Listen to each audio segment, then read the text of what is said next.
Good morning. Let's get some proper practice in today. I've already had some hot laps, beaten my time, missed out on a 40 by thousandths.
Yeah, I had a big sleep, mate.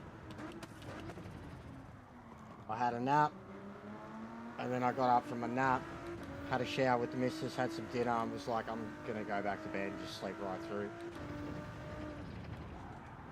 The F1 took it out of me the other night. I was wrecked. And a couple of the streams I've been doing lately.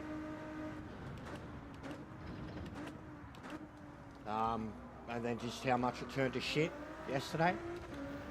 I know that that's not possible if I get on early, because they won't all be together.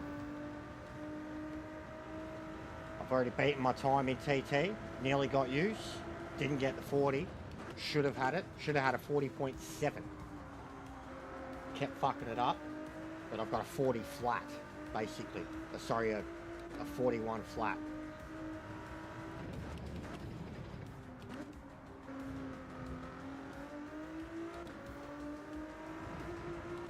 But I had a little bit of time to hone in and focus on what I was doing, like where I was making mistakes in the lobbies.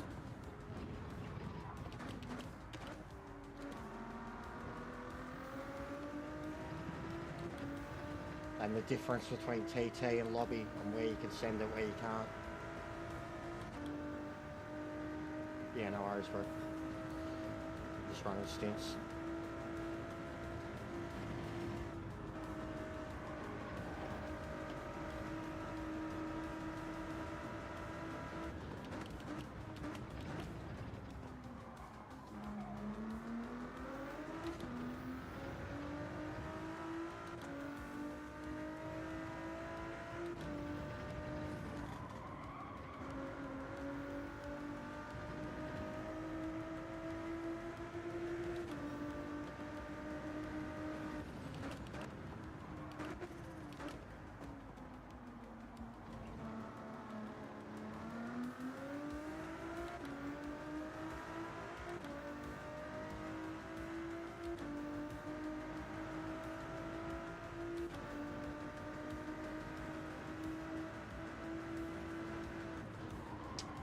The second heavy braking zone. Uphill. Uphill right-hander. This car's really good at it. But I know what you mean. In an FR, traditionally, yeah. And against the Porsches, yeah. It was a big problem for Tom.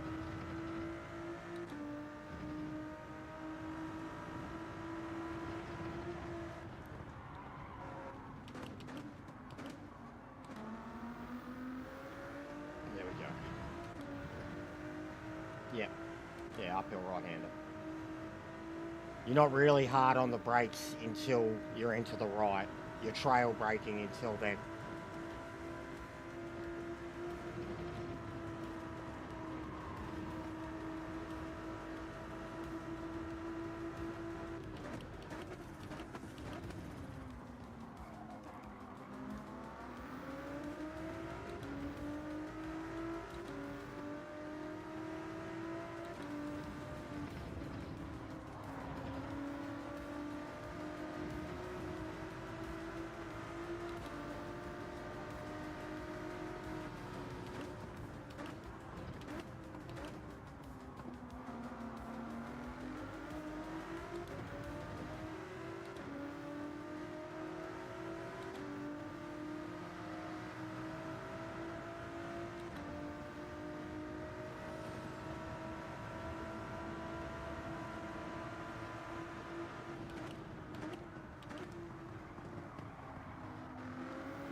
Yeah, dude, there's no one here, and I've just put it up, so, and I'm just playing with this random Frenchman now.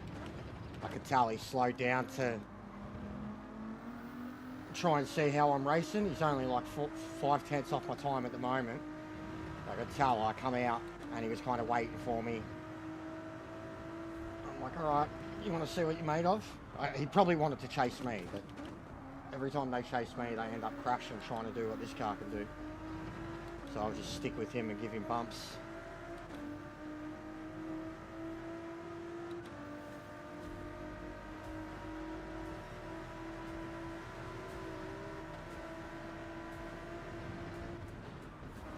dead. Oh, he's gonna get through. No, he's dead. Yeah, he's dead.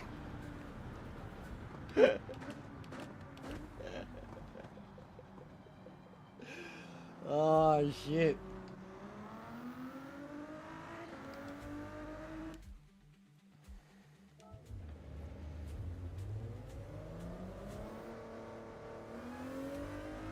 That Porsche was just like, nah, too fast, too fast.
Helped him go faster by a mile.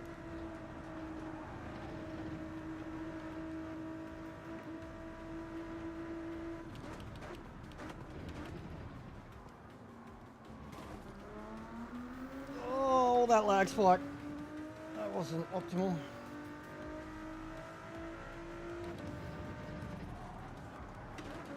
Dead. Oh.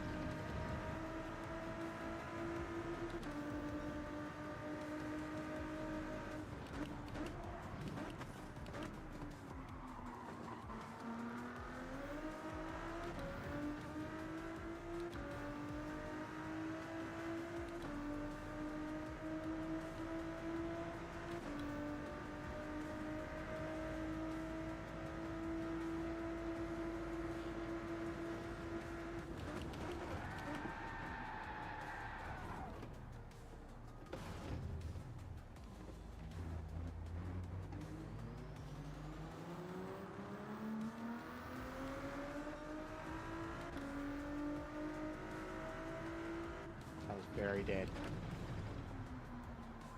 Very, very dead.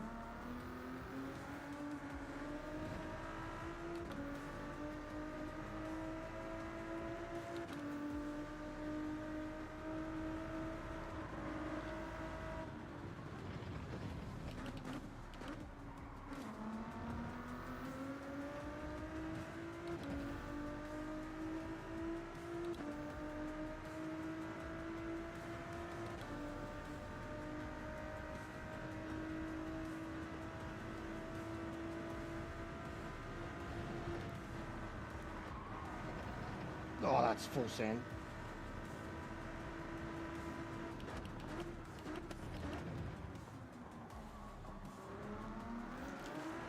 Oh, why is it always that turn?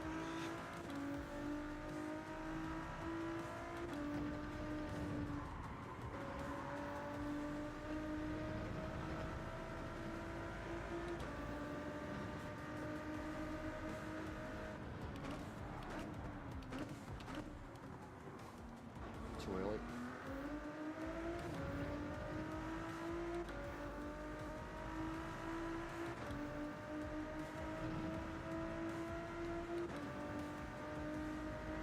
Yeah, I just... Deep forest, man. Over it.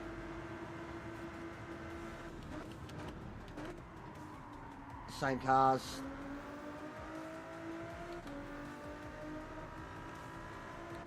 And I'm happy with where my DR is.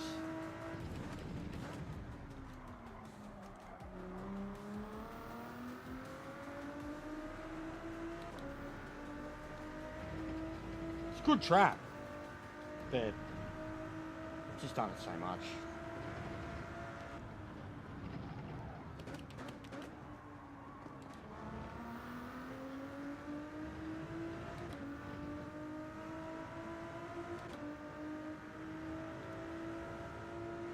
Yeah, I'd get into it, man. I'm still yet to play anyone, really, when it comes to one-on-ones, anything, because it seems online, all anybody wants to do is play foot mode, bro. And I'm not down for foot mode. Just add my normal account. My normal account's the same name, like my proper account, my main account, the one I've had for fucking ever, not my racing account. But yeah, I mean, I could make it happen. I've got on this early enough, but it'll be in a few hours. But none of the football lads are really about either. Like, it's kind of why I got on this early. Elsewise, I probably would have got on FIFA to entertain them.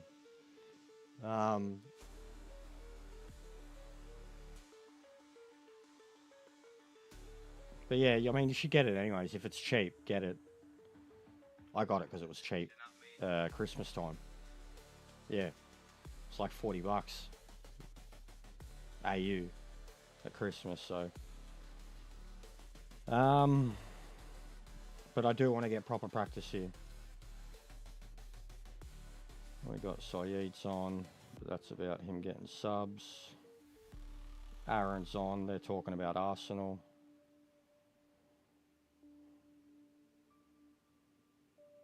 Yeah, there's not much else on. Was there any games last night? There was only like La Liga that I seen. Bournemouth, Fulham, that was earlier today.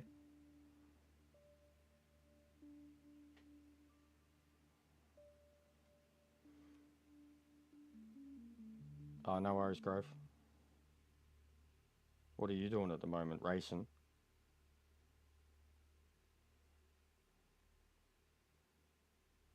Yeah. Deep Forest.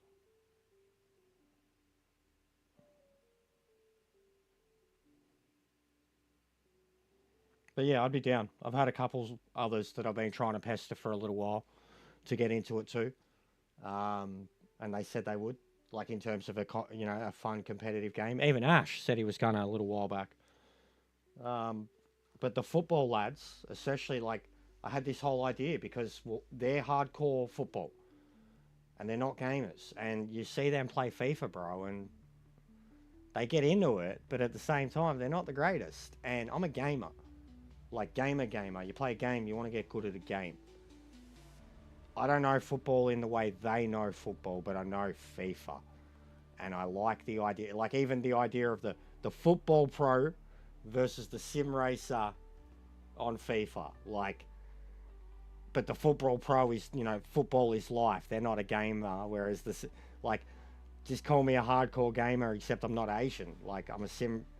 I'm like, that's the challenge of it to me. That's how I see it. Like the gamer thinks his gamer skills are enough that he can do it no matter what. And then on the other end, the baller should know enough that the baller should be able to fucking outplay me no matter what, you know? Like, and then if the baller gets beaten by someone who doesn't know football, it's prime. I was trying to explain it to a couple of the football fans. What's going on, Sub-Zero? I was trying to explain it to a couple of them because I was trying to get Northside to do it. He was the first one, but he's already rage quit. Like, he was playing manager mode and he's rage quit. Like, I feel his pain, but he's already like rage quit the game and he was just doing manager mode. Lol. FIFA Boss Man 10. So yeah, Northside's already rage quit it. Z's playing it and he's rage quitting it, but he's doing foot and only foot.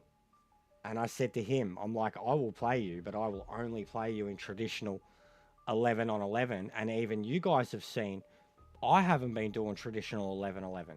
I've been, like, when I'm manager mode, I've got my 11, but that's not an 11 or the 11. It's a manager mode, and it's hard.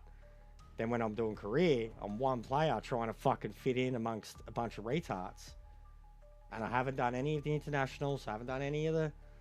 So, like, you could pick any league. And that's what me and my mates used to do. You want to think you're good, so rather than going, oh, but I've got to be Man City, or, oh, I've got to be Bayern. The epitome of, like, what makes a good FIFA player is someone who can pick a team that they know nothing about. Like, both of you go into the world's shittest league and pick a one-star team. And then fucking play each other and see who comes out on top without any ballers, without any skills and shit. Like, I used to do it all the time with my mate. Like, he could kill it as a few key Premier League teams. And I only had one or two that I was good at or could play at.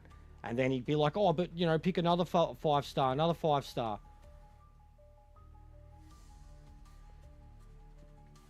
Part of it died. What do you mean? Like your disk drive or something?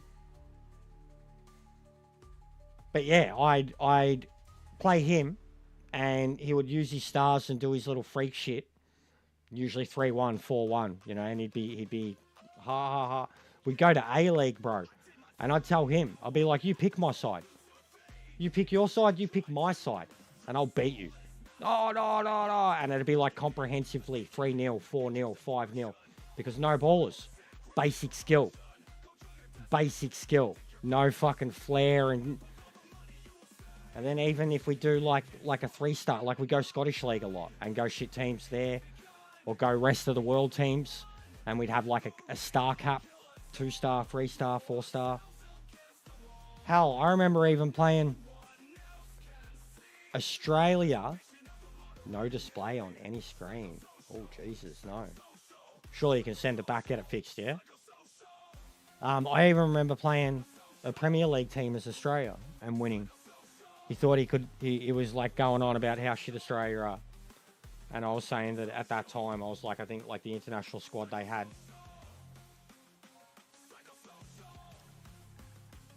was good enough.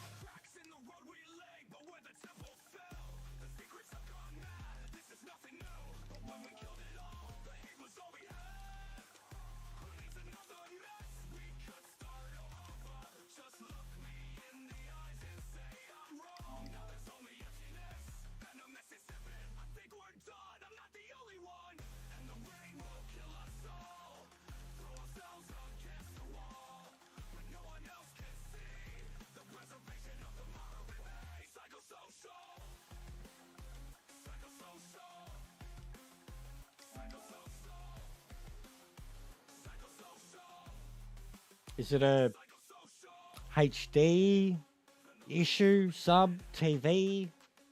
But I guess you've probably tried it on multiple TVs already. But yeah, I don't know, bro. I mean, I've had mine a year and a half now, and it's never, ever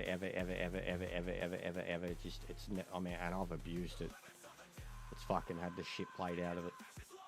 And it's never had a problem. It's never done anything. It's never shut down from heat. It's never made fan noises from heat. It's never rebuilt its database. Oh, yeah, I've never had problems with mine. And mine's a disc, 1 terabyte disc version.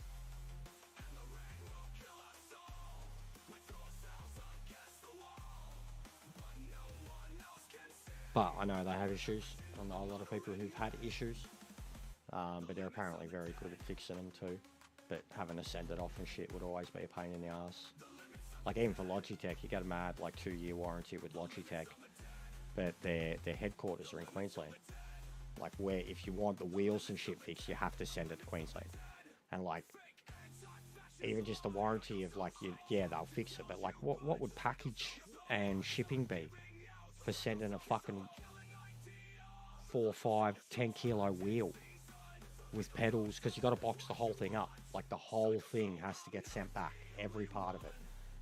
So like, all right, yeah, you just want to repair it for free, but I got to pay $100 of fucking shipping, don't I? Like, I remember I sent Furbs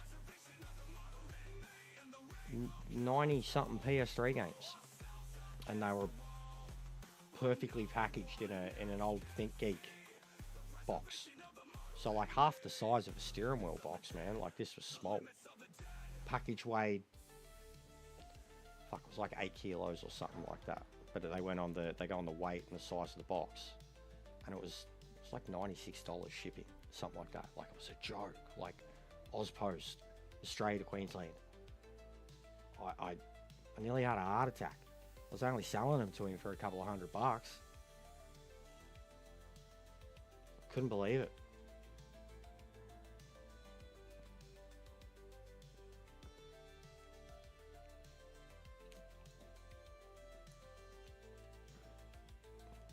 So I couldn't imagine, like, you know, even something like Fanatec or anything like that, anything where it had to go to Europe, and it's got warranty, but like if you got to send it back, that's costing you money.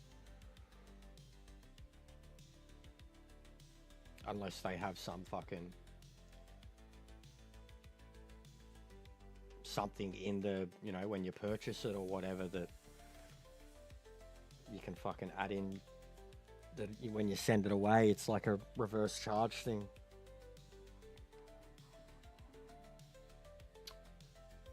Well, that's unfortunate, because the French guy was ready to go and the Japanese dude just left.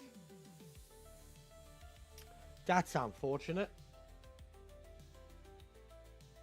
But I guess we can do it with 3 of us.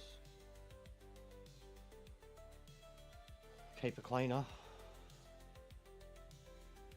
But yeah, the Frenchman was ready to go. He was alright. I mean, even just to practicing with him, we didn't even speak a word. Pencil didn't come up once, but I knew what he was thinking. He knew what I was thinking. I crashed, he waited. Oh, I hate that shit, bro. And you know it's so weird that it doesn't do that on PS4. For all the improvements I noticed going from the PS4 GT7 to 5, what dumbfounded me was that, because the PS4 doesn't do it. Yeah, sure, the PS4 takes 85 years to connect to a server or a lobby, and you know it could possibly crash everybody's network around it. Sure, but it loads up the lobbies like nothing. Like, you're straight into it. As soon as you go into the lobbies, it comes up with everybody's, you know what I mean? And then the PS5 and Strons, you want to know some real whacked up black magic shit, bro? I don't trust this. You want to know some whacked out black magic shit about that? So, at that very start of it, when it goes in and it's checking the network environment, and it's the same when I go back out too, but at the start, my bit rate for my stream, so that's my upload, right? Which is like 40 meg, 50 meg. Right now it's operating at fucking 11,000 KB, so 11 meg, just the stream. My bit rate for the stream, not my internet, not the fucking connection to the computer or whatever. OBS's bitrate. When it's doing that fucking network connection thing, it instantly goes red and it drops to about 1,000. You don't notice it in the stream. It doesn't drop quality.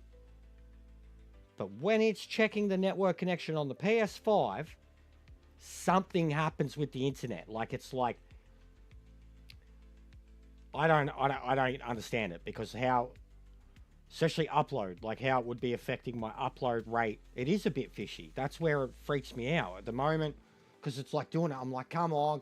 And then in the corner of my eye, I see the red ping, and it's the only time it happens.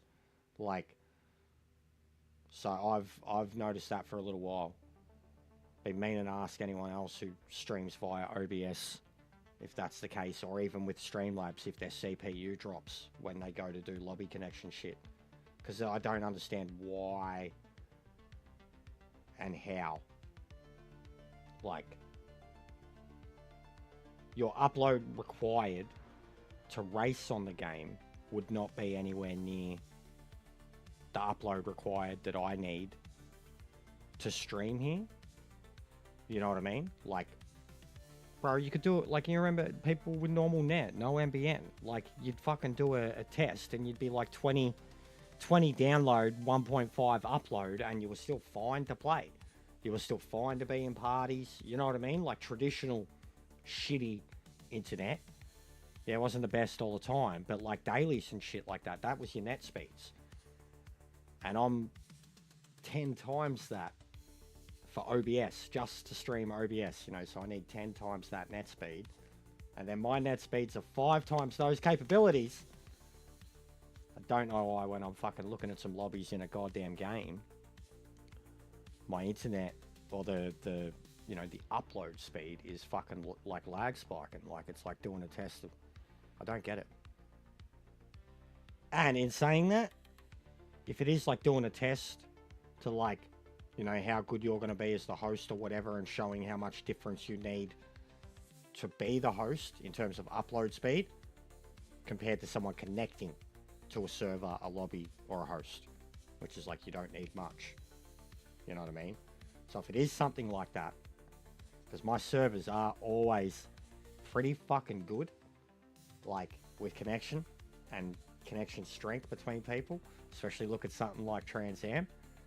Maybe they should start looking at having fucking what a lot of other games do with a migrating host type thing, where instead of having us fucking hooked to the first and only Japanese person in a fucking 16-person lobby every time, where they're like green and everyone else is yellow and orange, it should be finding a middle ground, or finding the strongest connection amongst the bunch and making them the server host, the way it would in like a PC or whatever. Which is essentially what used to happen with the GTS too. Like, that used to be the system. I don't understand that. When in old Gran Turismo, like, even when the lobby shut down, it would hand over the host. And it would hand over the host to like strongest connection. And now it just shuts everything down. Like, we had it so good on GTS, on the PS4, when it came to lobbies. So I don't understand where they went, why they went. And yes, I know it's the norm, bro. It was always the norm. Battlefield was the same. Assetto Corsa was the same. I remember having servers that started on Assetto Corsa and going to bed. Same with, actually, I remember it with GTS. I'd have a lobby exactly like this and fucking be going till the wee hours in the morning, then go to bed and get up at 10 a.m. in the morning, and there's like 6 random fucking internationals in your named lobby, because it had been continuing just all night, migrating hosts. Like, so yeah, they need to bring it back. They need to bring it back. Alright, we'll start. We'll just go. I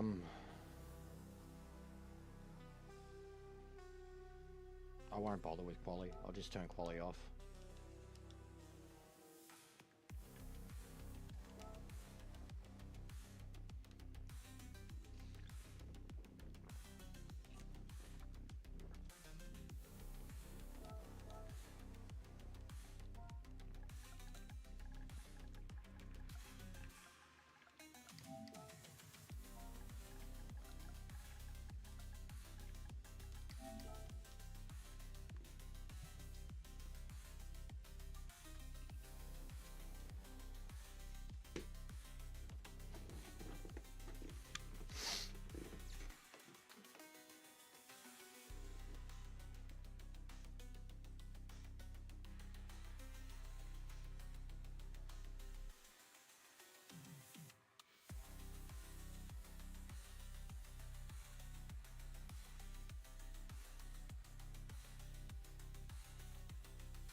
what happens when the host leaves? They shut it down.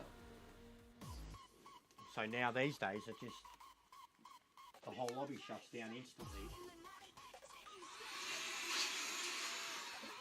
It says the host has ended the session. Whereas in the old days, it used to just, like, you wouldn't even, unless they was like in the race in the moment, you'd get a bad lag spike. But if it was like when we're sitting here like this and the host left, you wouldn't even notice it sometimes, man. It would tell you it was doing it too. Like it would say the host, such and such has left, such and such is now the host.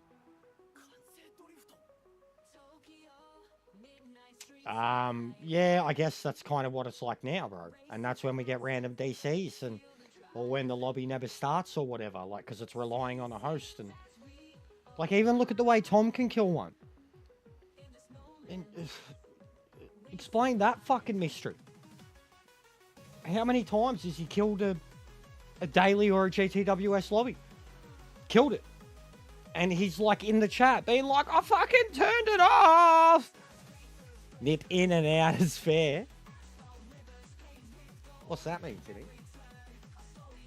But how many times has he, like, he's fucking blackballed the whole everybody?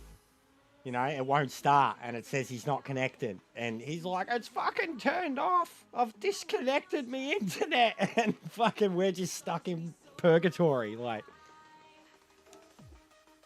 all right, starting. Let's go.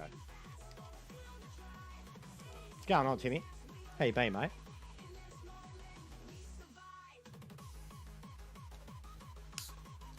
How was the football last night? Yeah, you did. I was lurking, and I was there earlier. Super early for me, mate. I was actually about to say something about his work rate and give him big ups on the 600. I only noticed that as it ended.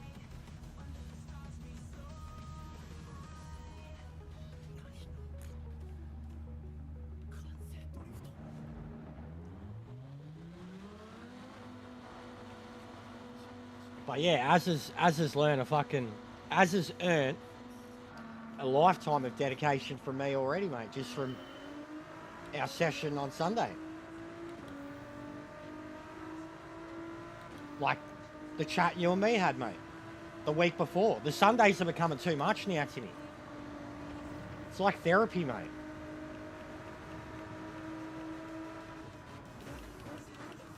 Everyone's taking advantage of the free-for-all with topics.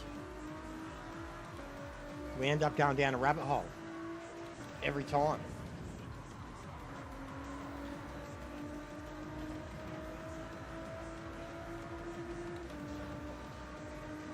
No, that's fine, bro. That's fine.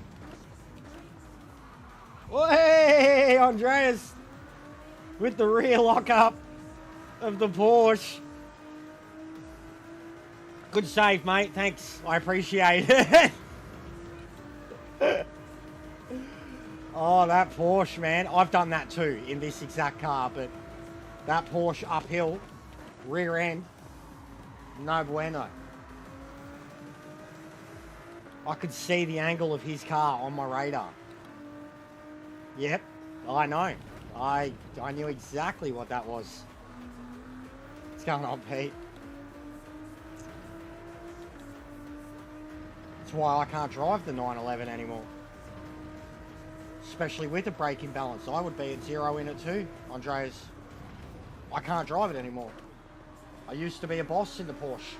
Didn't drive it much, was never a meta user of it, just used it when we had to.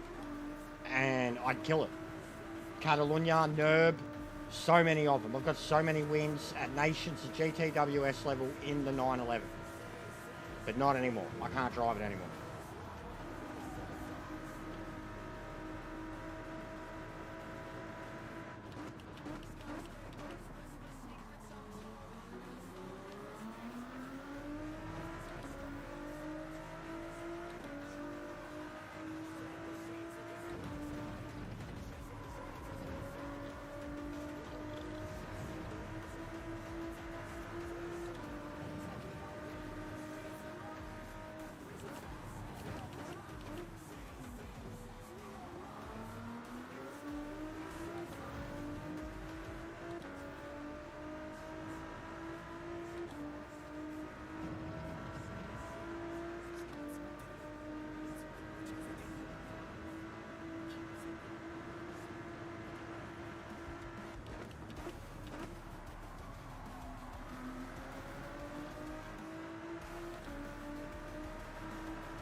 It's just too quick. You can't keep up with it.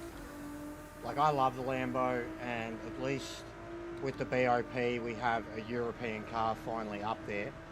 But this is a joke. You can't keep up with it.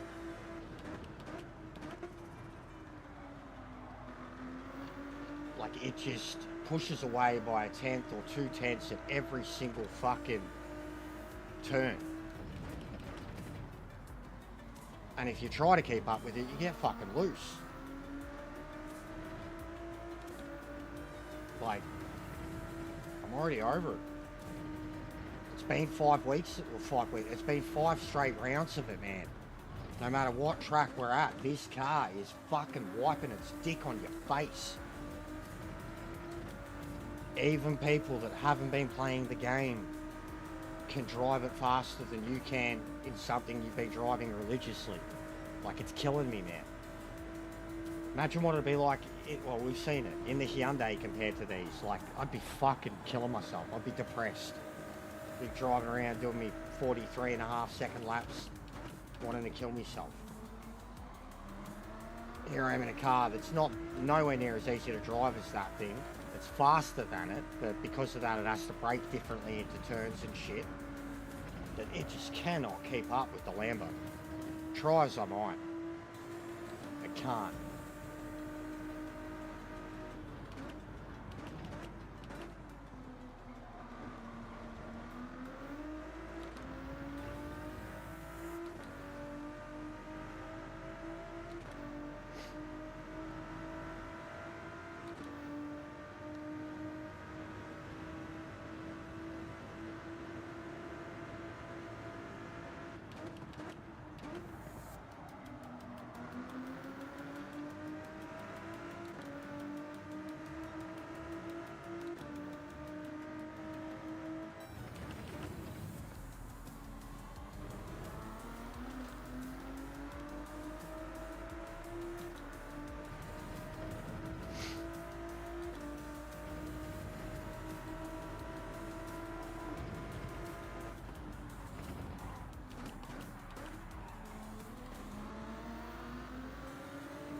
Big save. Big save.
Oi, Lucy.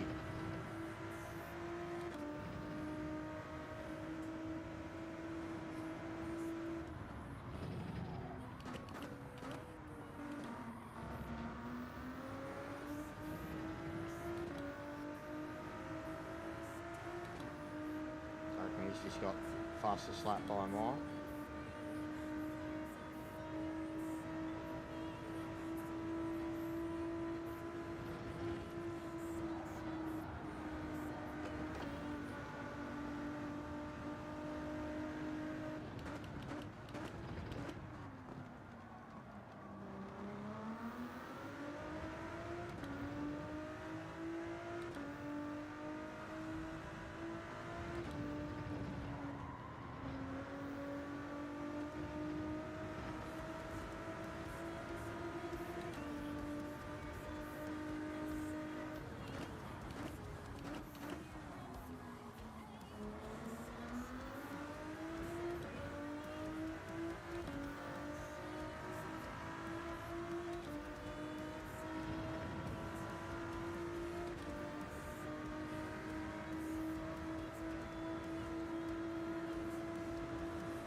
Oh, I don't ever want to do that again. That was full fucking sand.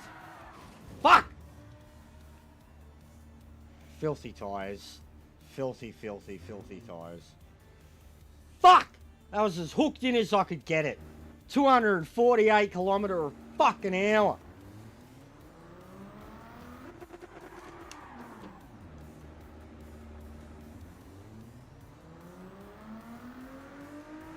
Honestly, if you ain't following one of those Lamborghinis, you can't do 41s. That's the way it is. Leading them, you're no good. You can look after the car a lot more when you're following them in the parts that they can't look after their car. And that fucking kink turn is the biggest, most important part of where this car can't lead. It cannot lead into the kink. It's just such a front end focused car that it can't lift it all and go into it. It can't full send across the grass like it just, and then having to have the rear end braking balance, like it's just, I cannot get any full send comfort or consistency in that turn. Quicker than the wind turbines. Well, these ones aren't moving, not all of them. But look at that thing, 245, full planted. Mine can't do it. Can't do it.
pace is there though. And I've got the racing sense of how to race smart in and around the other cars at pace on this track. And there was nothing wrong with our speed. Like, we could have been a little bit faster. Yesterday's pace was faster, but we had fucking Joel, Tom and Caleb in front, so. But I'm keeping the same pace in my GT as Strong's is in the Lambo, so that's some comfort. I'm nowhere near as quick as Joel is in the Lambo, or Caleb.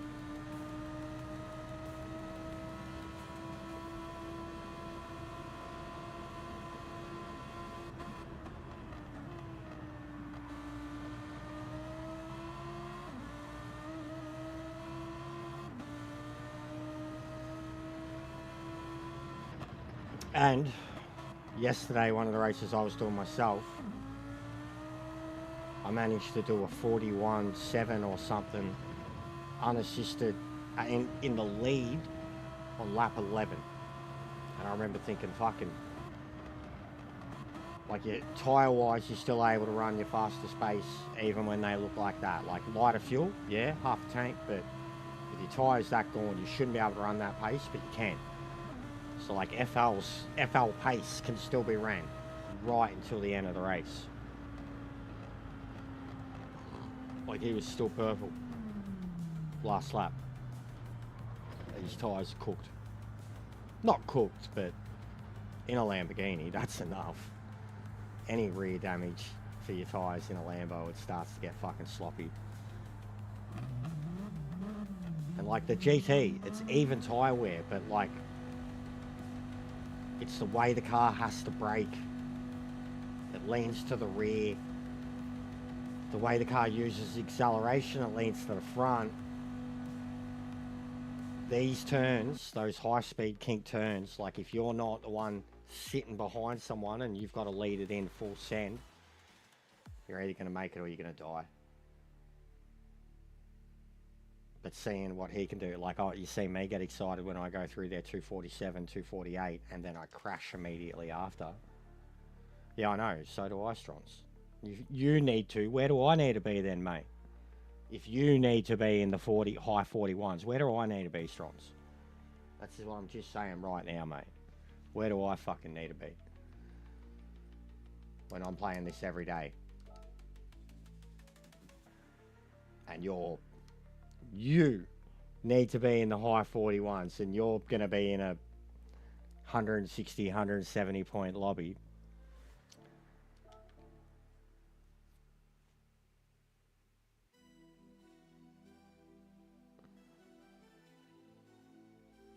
Use the passion.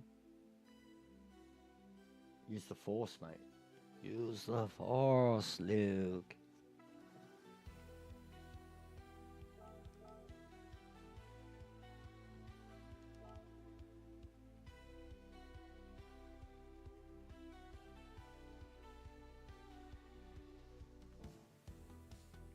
That's the funniest crash, Andreas. The funniest crash, bro. Like, it sucked. And I thank you for it, because your somewhat gathering of it saved me from dying. But I knew full well, like, I've seen it happen in front of me. I've seen Tom do it 100 times. I've done it. I've done it in this car. Full rear lock. You're on the brakes, and the car, like, you're meant to be going that way, and your car is just full locked up going left, and you're meant to be going that way uphill. Like, we were full into the turn, and my radar just showed you, like my car was like that, and your car just came across like it was pointed the whole time to the left, like, and the direction, if you didn't keep pulling left, you would have crashed into me, no doubt. Like, and I've seen it. I've been there. I've been that car coming in there, full rear lock. Fuck! You just collect like 2 cars in front of you.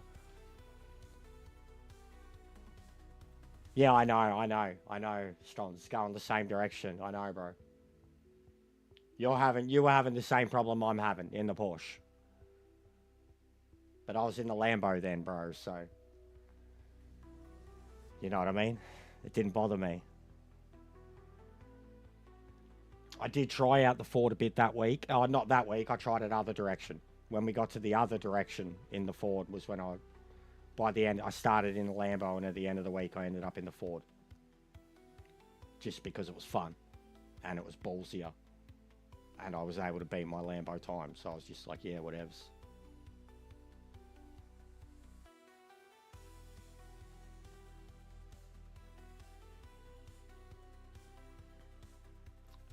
Man, with the Porsche, like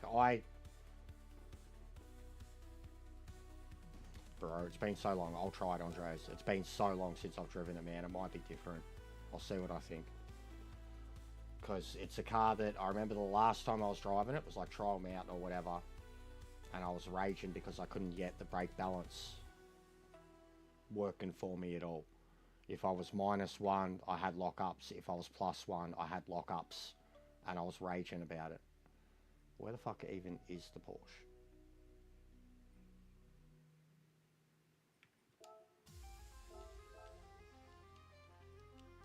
But it's been a very long time since I drove it. So I'll start with 0.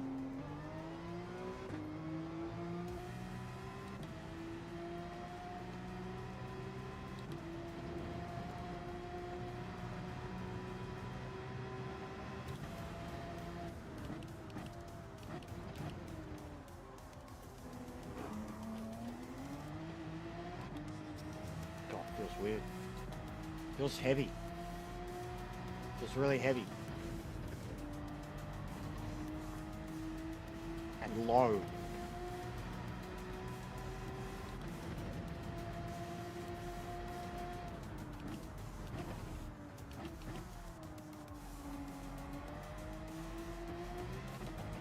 Decent first.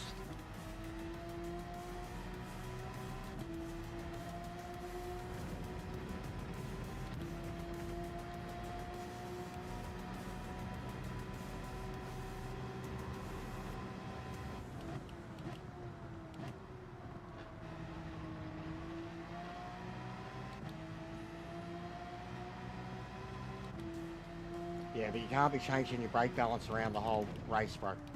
You can't. Anytime you have to do that, anytime, like even when people are doing that in TTs just to get a lap improvement, no, man.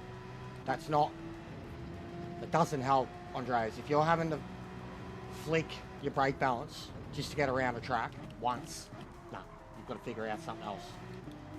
You've got to change your braking style or your acceleration style or anything like that. If you have to change your braking balance like constantly,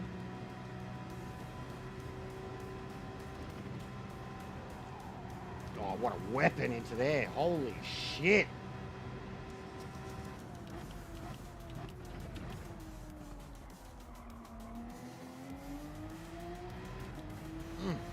That traction into turn 1.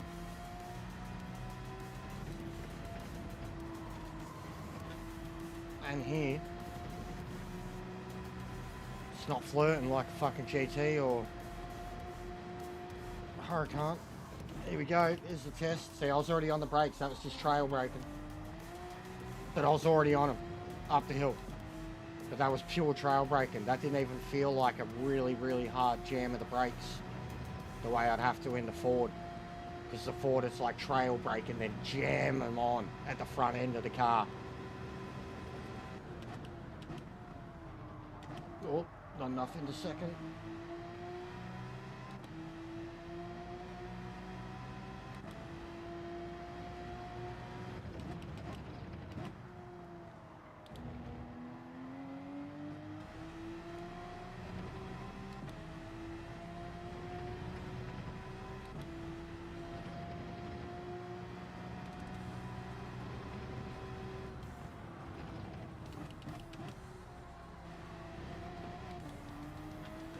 Doesn't like curbs.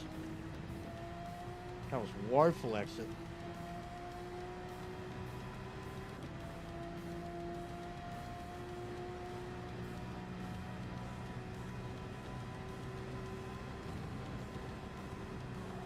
Ah! Yowie, wowie.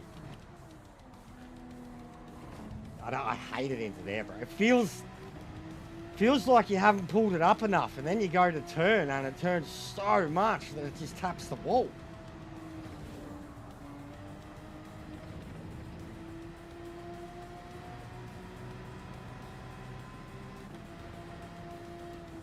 See, I'm already breaking already. Yeah, it's already front end. A little bit of tyre wear. That whole front end is already swaying. But I'm on 0.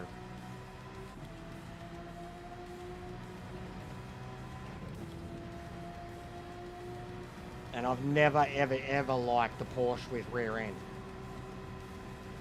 I'd never gotten in an MR where I'd felt the rear end lock up so much.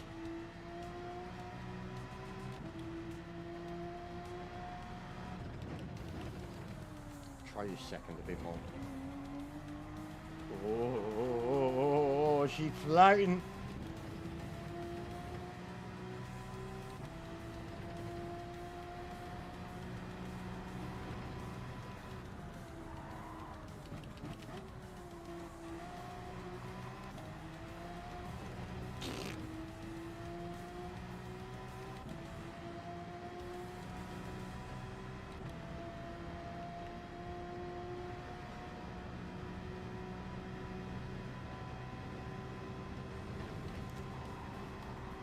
Oh, it's just so fucking good through there. It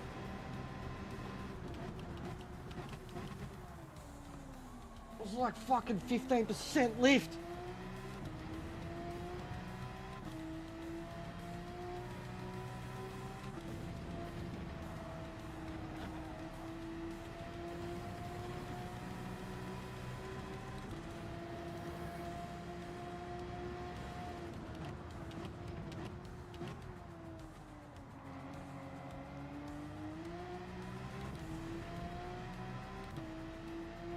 Very tedious into that turn. Even when you think you've pulled up well, trying to get onto the accelerator is not comfortable.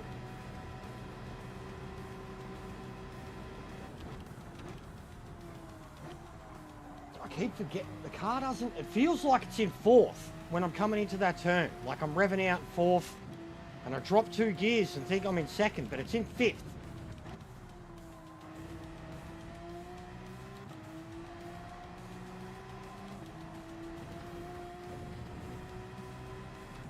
It's a real livery, this one, Timmy. It's a pink dinosaur. There's like a pink and a green version of it.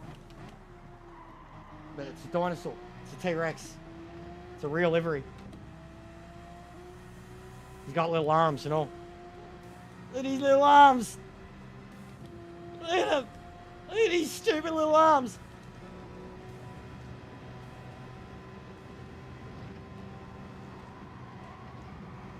But yeah, the amount of times I've been punted in this Porsche. Homophobes. Every time, Timmy, I'm like, homophobes. Or they're like religious nuts who just don't believe in dinosaurs. Or they just don't like dinosaurs, which, if you don't like, what the fuck is wrong with you? Who the fuck doesn't like dinosaurs? Fucking hell, mate. Who doesn't like dinosaurs except, like, the Pope? Honestly. Yeah, nah, not for me, man. It's good, though. I could get used to it, but it is skittish. But it did feel alright. That turn 1 alone. Turn 1 and then the next kink turn alone. Turn 1, man, it was just like, yeah, whatever, yeah. How was Tom fucking off the wall nearly every time? That felt so good into turn 1. 249 kilometre an hour, just full tilt. The GT's like 10 kilometre an hour slower. And crashes into the wall.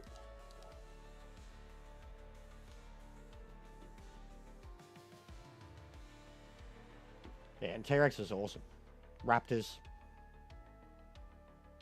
But yeah, it's a real livery to me on the European GT circuit. It's pretty iconic. Front end of it's hilarious. I don't have many actual real liveries. They're usually all ones I've made myself or replicas. Or Lexus is a real one. Shane Van Gisbergen.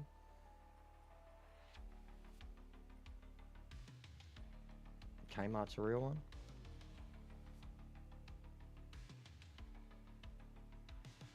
Old Richard Petty on a Ford. He'd fucking stab me. That's what he'd do. The old Super GT Pennzoil. Valentino. Had to put that on. Mamma mia, ciao. Arrivederci. Bene, bene, bene, bene. The greatest, mate. The GOAT. Valentino.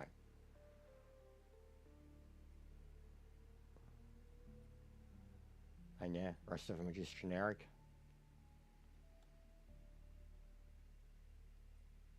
You can tell which cars I don't fucking use. Like this whole bottom half of the field. Like anything that barely even got liveries. They're all just got the flashing yellow. Don't even have tyres. And then essentially anything that's got a livery, even the amount of ones that have liveries that I just don't use. You can just tell.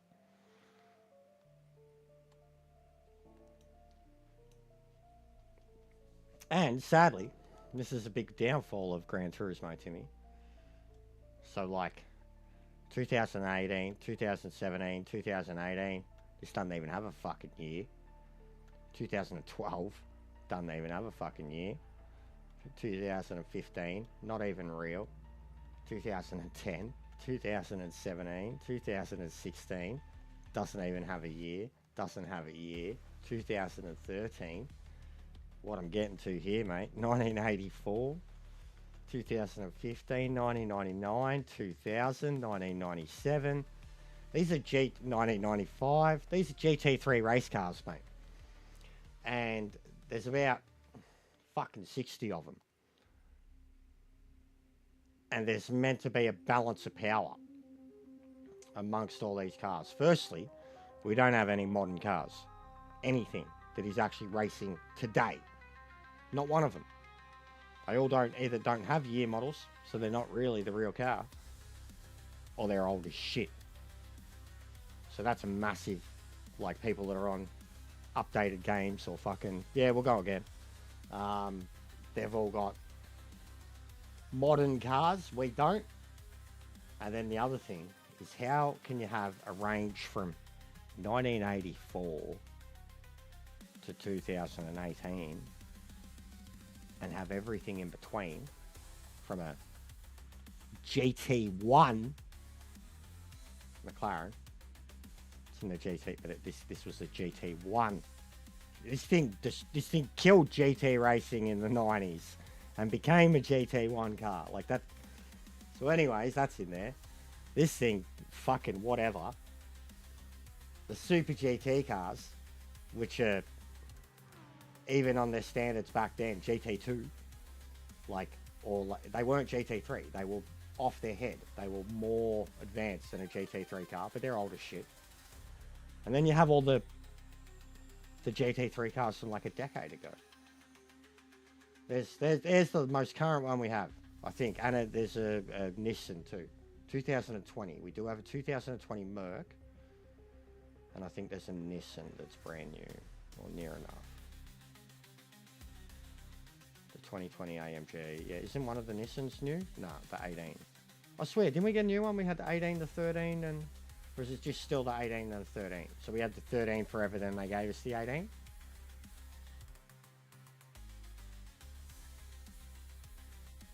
So that's it. Oh, and the fucking 21 BRZ, mate. Get excited. Sorry, Subaru. Sorry that you're not a GT3 car as modern. So that's what even kills me. Like, I'm in this Porsche, in this Ford GT, up against a fucking Lambo that's 3 years older than me. And I'm struggling with the, you know, the balance of power.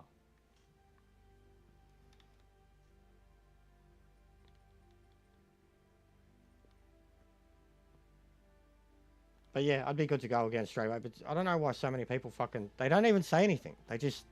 They didn't even ask if they were racing anything. They just join, leave.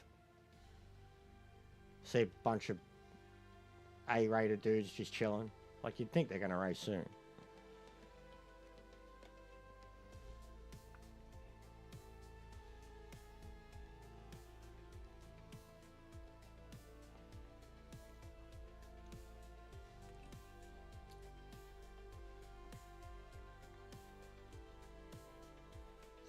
But yeah, I would have thought there'd be more internationals about.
The racing at Deep Forest looks crazy. Like, just from what I experienced in one race last night at B-rated level.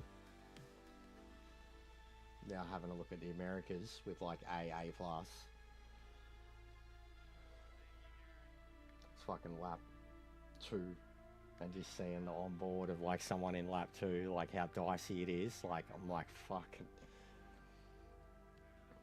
I don't know how people are doing this right around GTWS season, man. Like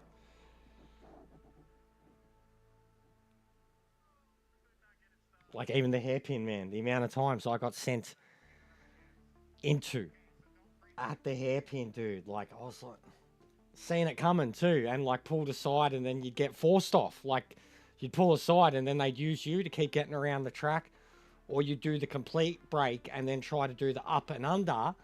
And when they're beside you and coming back, they push you off the track on the left. Like, in one race, I seen one dude had it, like, I was like, wowee. That was the dude that was facing me in the pits. I seen some shit in that race, mate. That one race, and I was like, yeah, nah. Shutting it down. Thought we'd have some fun from the back.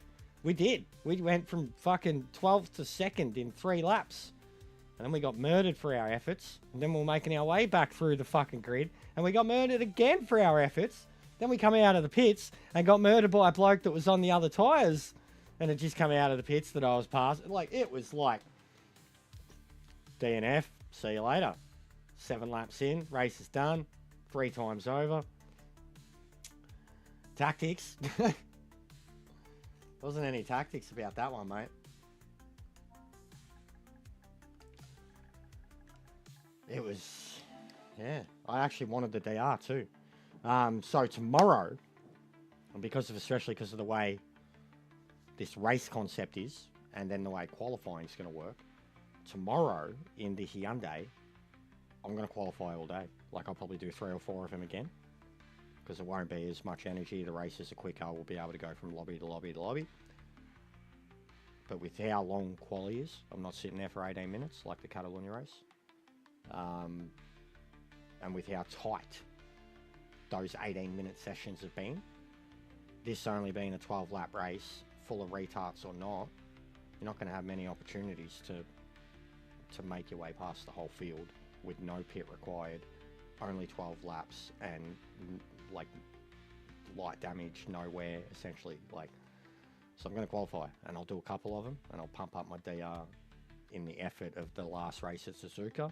And at Suzuka, I'll try to do the same thing, because the Hyundai is traditionally, for me, very, very planted at Suzuka. It's not fast, but it's planted. And I've got a tradition of putting it on pole too, and then binning it first turn on the green shit. I've done it about 3 times at this level, GT1. So at GT2, you know, close out. Because the Hyundai season has felt horrible. It's felt like I've done like 3 or 4 races every time, and it's felt like I've just had the fucking living shit kicked out of me for the whole lot of them, and I've been able to fluke a good result once, and then I've gone, nah, I'm out of here. Because, yeah, even at GT2, like, I genuinely think, like, and I'm in the top 20 in GT2, number 1 Hyundai, number 1 Australia, number 1 state, but I'm in the top 20 for it's GT2, mate. I know, but it's Manu. Top 20 is still like this fucking 0.5% shit in a Hyundai, a fucking Hyundai. So yeah, I wouldn't mind getting a couple of 150-point scores, and hope I don't get made in the second corner. Yeah. Here, you mean? Yeah, 100% here. 100%. They'll dive you hard, bro. But the Hyundai, I haven't tested it yet, but the Hyundai's going to have an ability to, especially turn 1, for an FR, it's going to go over the grass every time.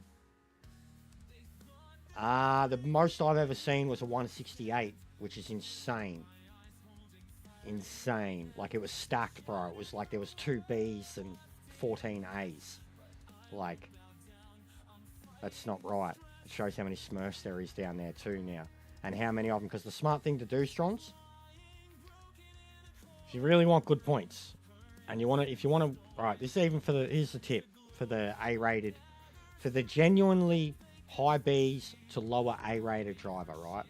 If you want competitive driving, and you want to have a crack at GT2, make sure your account is right on fucking A's B stick, like before the season starts. Make sure you know. So like, if you go to enter and it says GT1, go do a daily. DNF from a few dailies until you're able to enter GT2. The moment you are officially entered, because you can enter it around A, but pretty much if you get knocked back to a B, that's the easiest way to do it.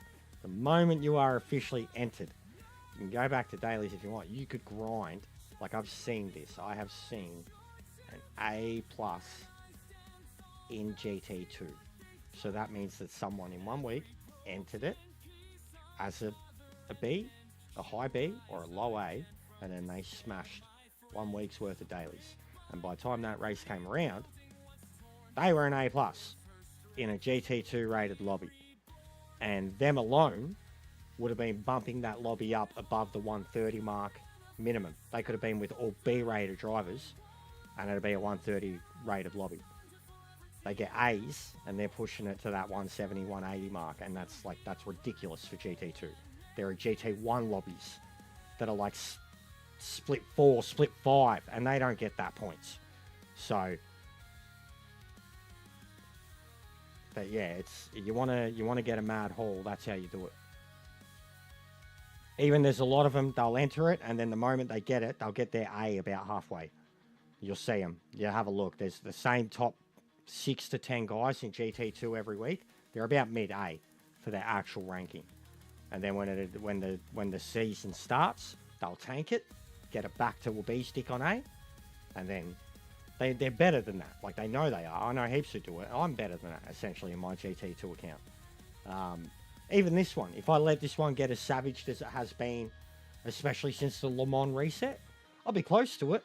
I wouldn't be GT2, but I'd probably be purgatory kind of middle A, still stuck there, if I had only done GTWS races since that reset, not grinded the dailies to try and get it back. If I had only done GTWS, I'd still be middle of the table for sure, like purgatory. Every good result, a bad one knocks you back. Every good result, you gain too much DR, you know? Hission's doing dailies. I mean, yeah, I was just saying everything about Deep Forest, so. Oh, I mean, we could do it. If a couple of them are there, we could do a few Deep Forests from the back with the intention of actually doing well and gaining DR. Because the Genesis was on it too, mate.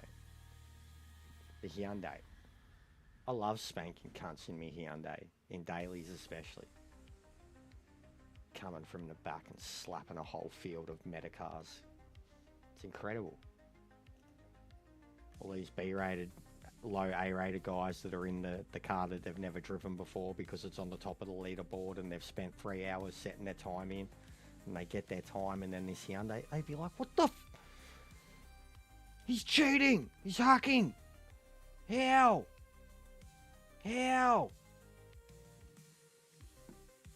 Fucking metas. 100%, bro. Like last night, the amount of Porsches straight away. First race, the amount of Porsches. And they had, like, I was in like 10th. Started 10th. So it was like 10 times in front of me. The amount of Porsches. And just as soon as that started. Yeah, they are. That's why I call them sheep. And the wank. That's why we call it the wank board too. Because rather than look at a daily and go, okay, I'm going to get in my car and put a time in, they look at the boards and then just pick the top car, and then they jump in the top car, try to chase the ghost, and they can't replicate what the ghost is doing.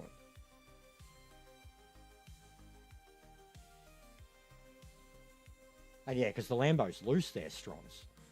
I can drive it there. I remember doing dailies, but even it was an FR dominated. Last time it was around, and it was an FR dominated. The Porsche was the only MR that could stand a chance, but even the Porsche, all the middle stuff would end up getting sloppy. But it was an FR dominated race just because of the way the tyre wear went. Like Beamers, fucking, oh, actually, the Lexus too, man. The Lexus is already like, it's already 100% like a wanker car. Like, there are more people driving a Lexus in the last 2 months, 1 month to a month, than I've ever seen driving it ever. And I know there's been Lexus fans forever. I know the Lexus has been a great medium ground car. Like, not quite the BMW, but it ain't a Hyundai either. It's planted, it sounds nice, it drives well. Every single person I ever knew that was a Lexus fan was like, I love the way that car drives. And it was shit then. It was a standard middle ground car. Good, consistent middle ground car. Now it is what it is. The amount of fucking douches that are in a Lexus, it's the super effect all over again. Like, it's the super effect all over again, except the Supra was astronomically quick. The Lexus still isn't. You've still got to drive it well. You have to drive it smooth. You know, like, but the amount of fucking wankers in a Lexus now, like, just, and already, like, even that dude that was being a fucking troll, there's someone who's clearly got the Smurf account, that fucking Norrie cunt, Norrick or whatever he was, in the Lexus at Nord, and he was there the other night, and he stood aside for me. He's just a sheep, and I called him, like, when he was trolling me, and I was like, look at you with your assist and your fucking Metacar, and he's like, oh, Metacar, whatever, and I was like, fuck off, you sheep. Like, it's exactly what it is now. Like, even the Supras, like, it's been the meta for ages, but it isn't the meta at the moment. It's making its little comeback, straight line speed, and then the people that are in the Supra at the moment, I've got more respect for them, for the ones that stayed in the Supra.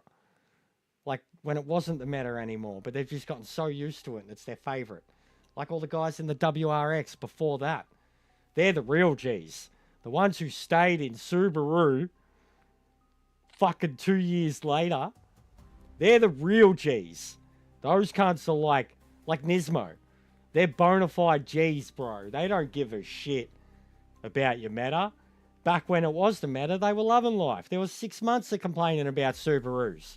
Group 3 and Group 4. They were loving life. 6 months. Everyone hated them. And then it's been 2 years since, and it's literally the worst car. Like, the best Subaru is the BRZ, and it's only good because of tires. Like, it's slow. Like, it's just... You know what I mean? Like, so the one's still driving a Subaru because it's a Subaru, good on you. You're a real G. You had your time in the sun. You took it well. You didn't gloat. Some of them gloated. Especially Group 4. But it goes through its stages. Like, it's just... Then there's me who's been driving a Hyundai for the last 5 fucking years. You know? Plus, like 2019. We're going into our 6th year as a Hyundai driver, mate.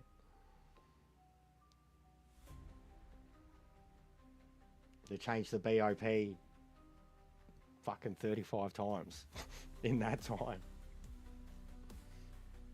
Alright, I'm pissed, we'll go. Sorry for dawdling. This is no one joining. I really want more people in it.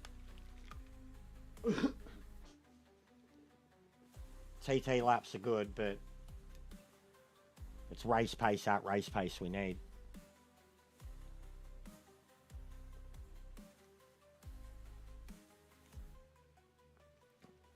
That's the GTWS one, Andreas. That's the one they gave us for the... Got the tattoo. But yeah, that's the one they gave us for the GTWS result for like last season's Manu Champions or whatever it was.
Alright.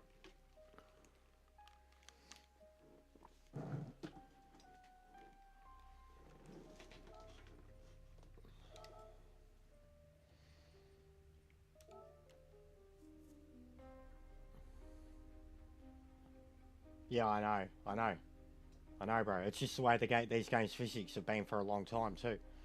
Man, I remember back in GTS days with the Genesis, my preferred brake was front end brakes, Bathurst and shit, and like they just fucked with the tire model so much that it just every FR car, hell, nearly every car became full rear, because it doesn't seem, no matter what drivetrain it is, like the only car exception being an FF, doesn't matter what drivetrain your car is, doesn't matter where your engine is,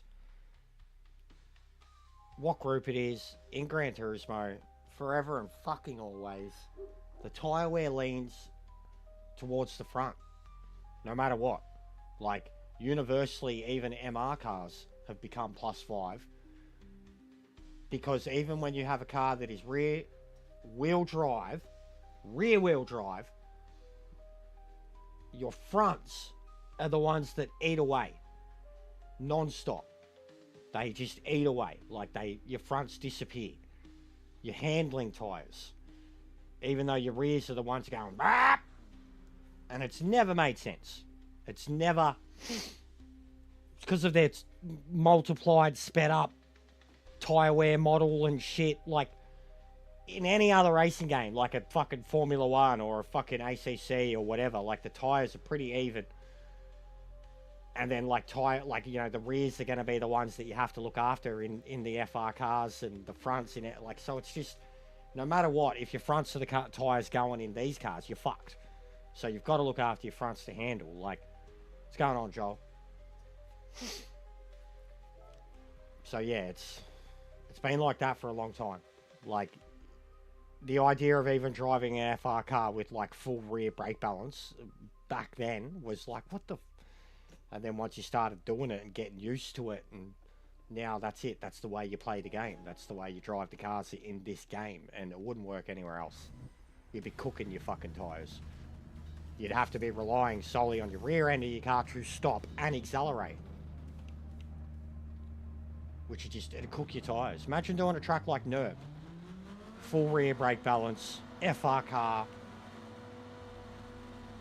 It's just because of the multipliers.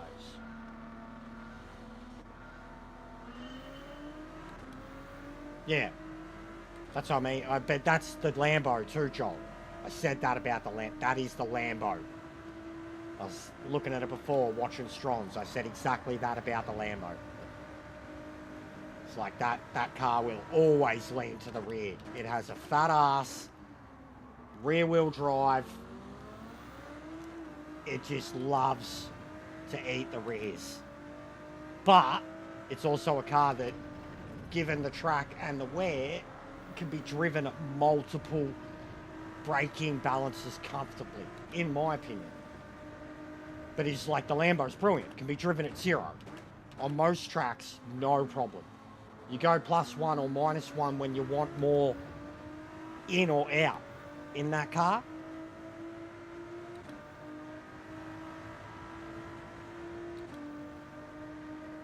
But it always eats the rears. It is a big fat booty daddy when it comes to the MRs.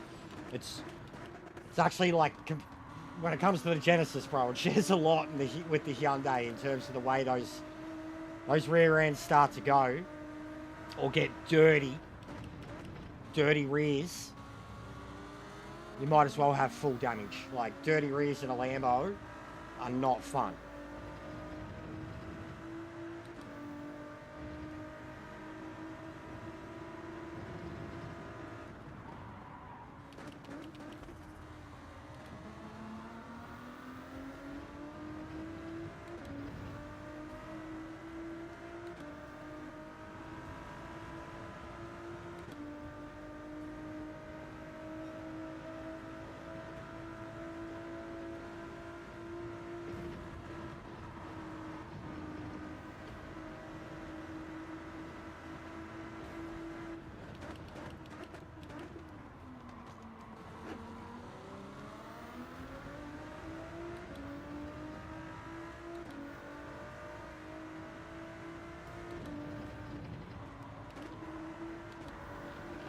Fuck.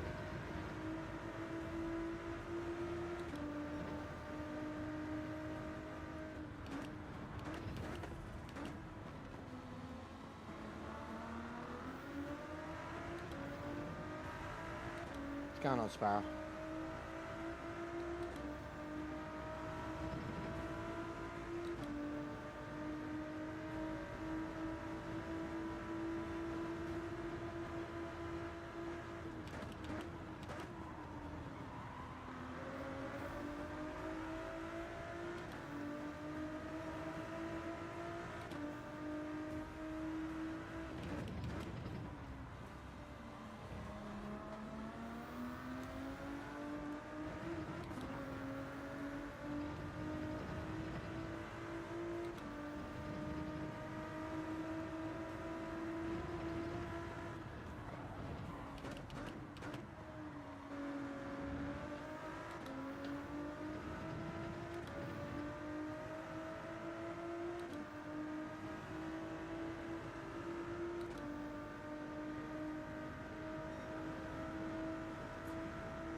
Yeah, I'm very much a less is more driver, Timmy.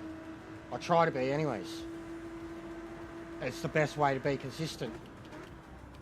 It's when you push beyond that you start making mistakes, or... But I'm very much a less is more driver. When we did Trans Am, I was like that. Even with FIFA, you look at me when I'm raging at them, trying to get them to do the basics.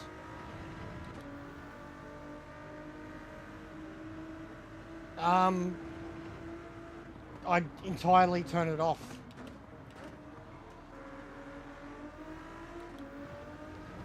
I would set a maximum speed possible for every category,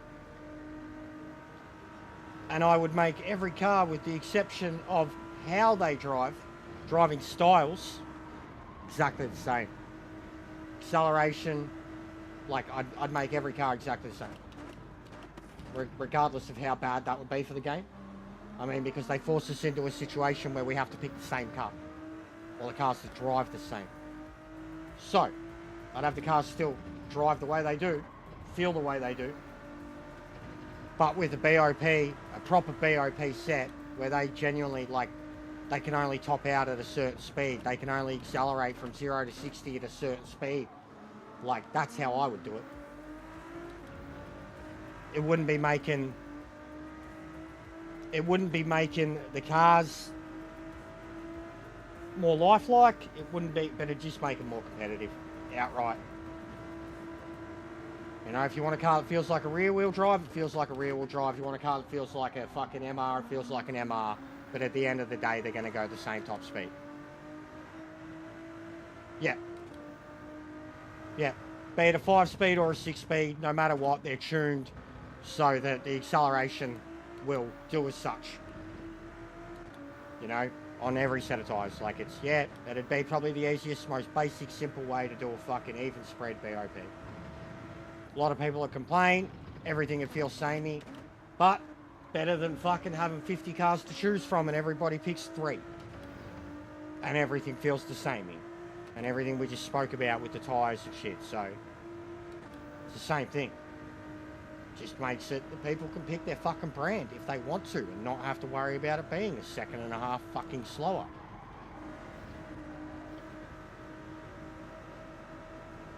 Like a more arcade-based fucking group system.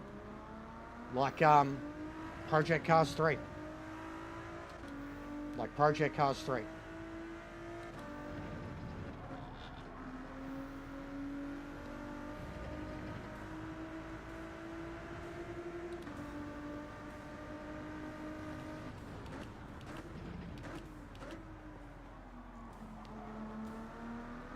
Because the Japanese bias shit alone has gone on for way too long,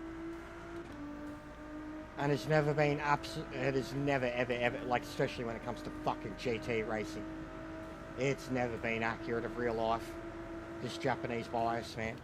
Especially in the current modern day, no.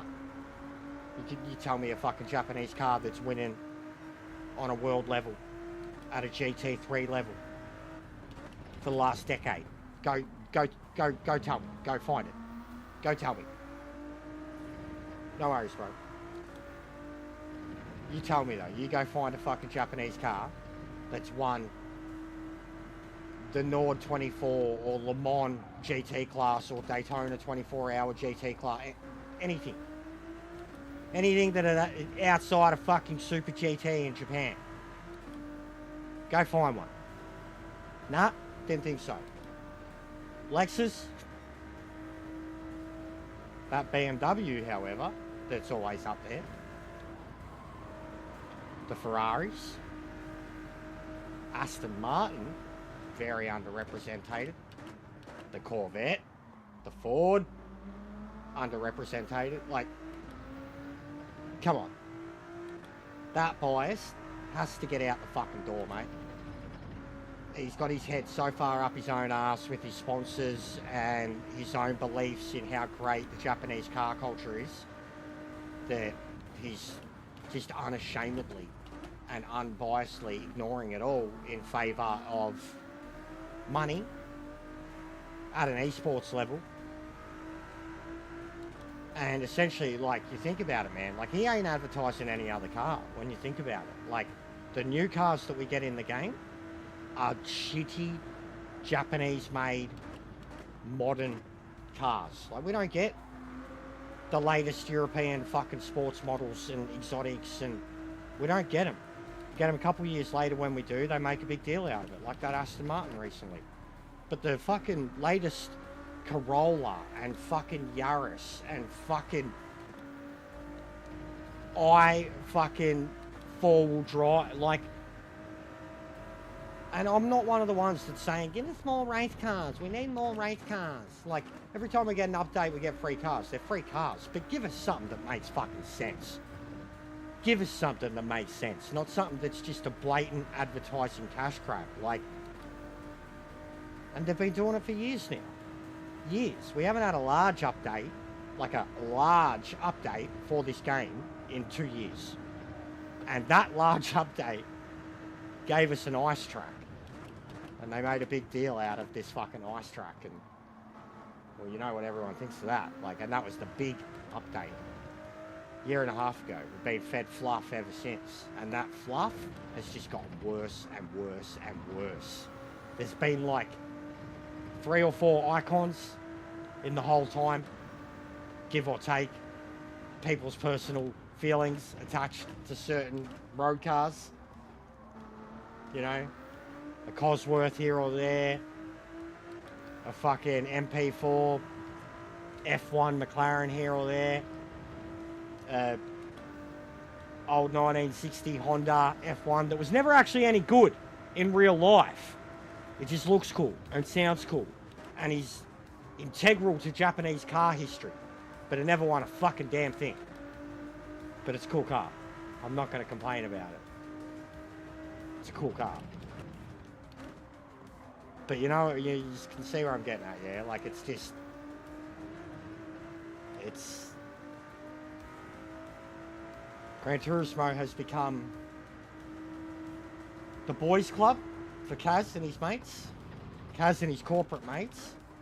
And then it's become like Neverland Ranch with Kaz and his little esports GTWS dominated game that he has.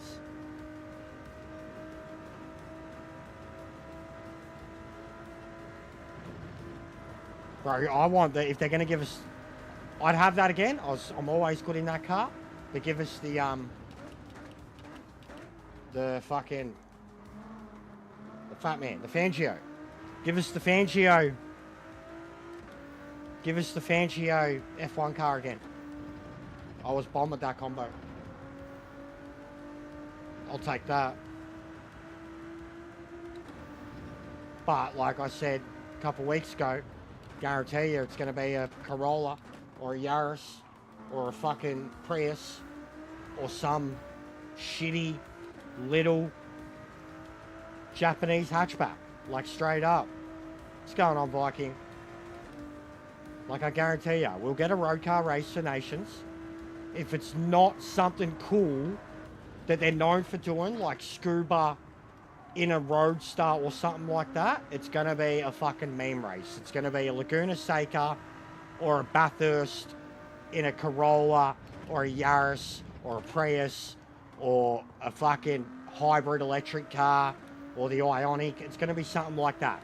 That people the world over will go, oh, just enjoy it. It's funny. It's dumb. But it is what it is. The Roadsters, we should have one of them every single time. And even still, the new Roadsters, they still keep putting... They gave us the new Roadster. We don't even use it. Whenever they put us in a Roadster, we're still in the old Roadster. We've never raced the 22. We still keep getting in that old stock MX-5 series Roadster. They should be putting us in the KTMs, the Monos, the fucking 2x4, the Honda 2 CV4 thing. They should be putting us in generic pre-kit race cars. You know, that are like on sports tyres and weigh 600 kilos and have 300 horsepower. Like the Red Bull Juniors and shit. That's what nations should be, always. Nothing but different driving styles and cars, but it's always generic rally, generic road car, generic Group 3, generic Group 1, give or take a X, and I say X, that's GTS, but like a X series, you know, the F1s, the fucking they love throwing in that Porsche, the launch car thing, the Dream 917 Legend thing. They love doing official nations races in that car.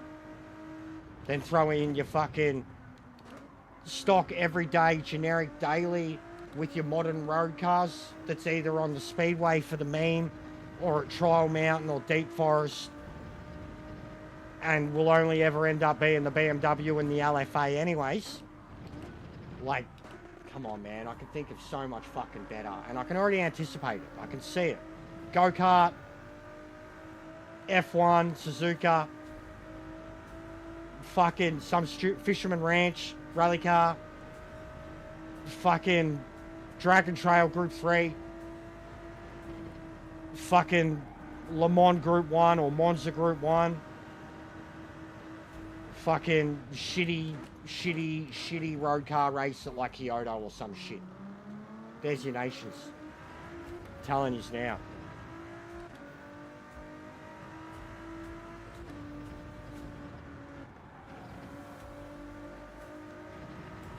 Give us the 2J Chaparral.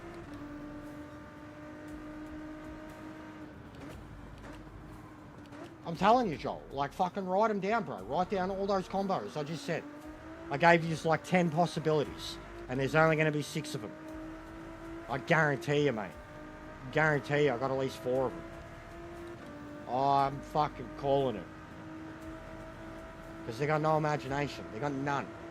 What I can do in 5 minutes, just looking at the car list and the track list in a lobby, is more than they've done in years. What's going on, Isaac?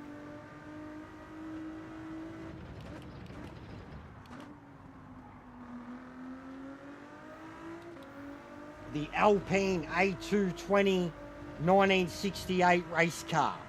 Let's go. The fucking 1966 330p fucking Ferrari. How about they let us drive that thing once? Once. They did it at the World Finals at Spa. Dogs. The Mach 4. We've driven that once. Like, nah, why would you do that? I mean, even, like, make it the car. Because how many people don't have those cars? How many people would fucking kill to drive those cars in this game? How good are those cars? Put them on racing tyres. I won't complain. I won't complain. I'll say it's a bit too easy. But put them on racing tyres. Cunts will fucking cream. They'll be like, oh, this car. Oh, it drives so well. Oh, how is this from the 60s? It's like a GT3 car. Oh. It's going to be little boys that have only ever driven Supras that are going to jump in that car and fucking actually, like, fucking pro bono, you know? First time in their life. They're going to, oh, what just happened? Oh.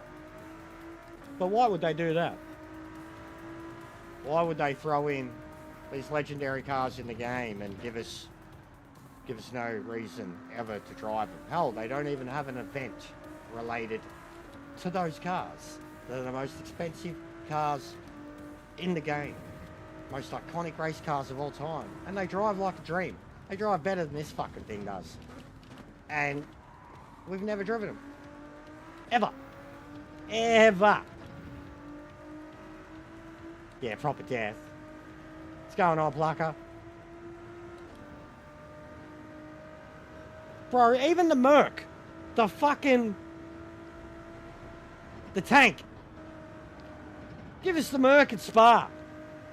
The Super Tourer, mate. 300 fucking... SL fucking... Mercedes Super War Bomber fucking death machine, 500 horsepower, 2-ton fucking trolley. Give us that. I'd drive it. So would other people. And they'd suck at it. They'd hate it. They'd be like, this is a piece of shit. And I'd be like, a kid in shit, mate. I'll put a fucking Ford, even, I'll tell you, I'll go that old school, I'll put a Ford GTHO livery on it. Because that's what it would drive like. 4-door fucking Tourer.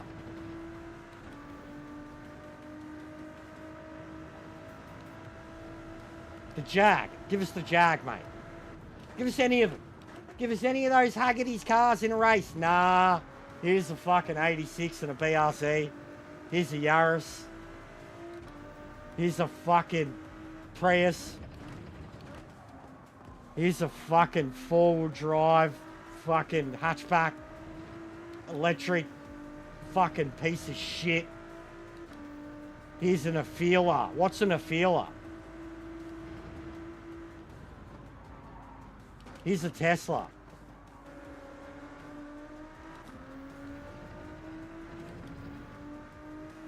What would I know about driving cool cars in a video game?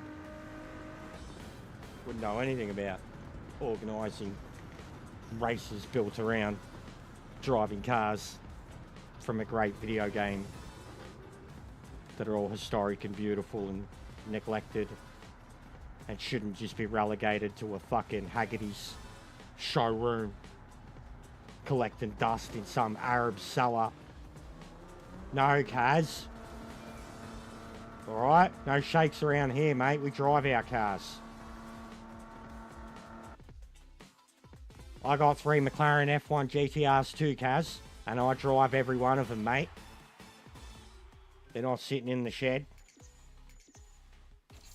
Like that one bloke. You know what I'm talking about, yeah? That guy's got a lot of... He's got like fucking 8 of them. There's only like 10 of this one version of the McLaren F1 registered in the world, and this one cunt has like 8. And they're all locked up.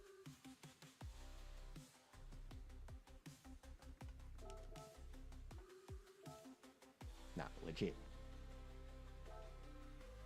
I can't even bring them up, but you know what I'm talking about. That Ferrari.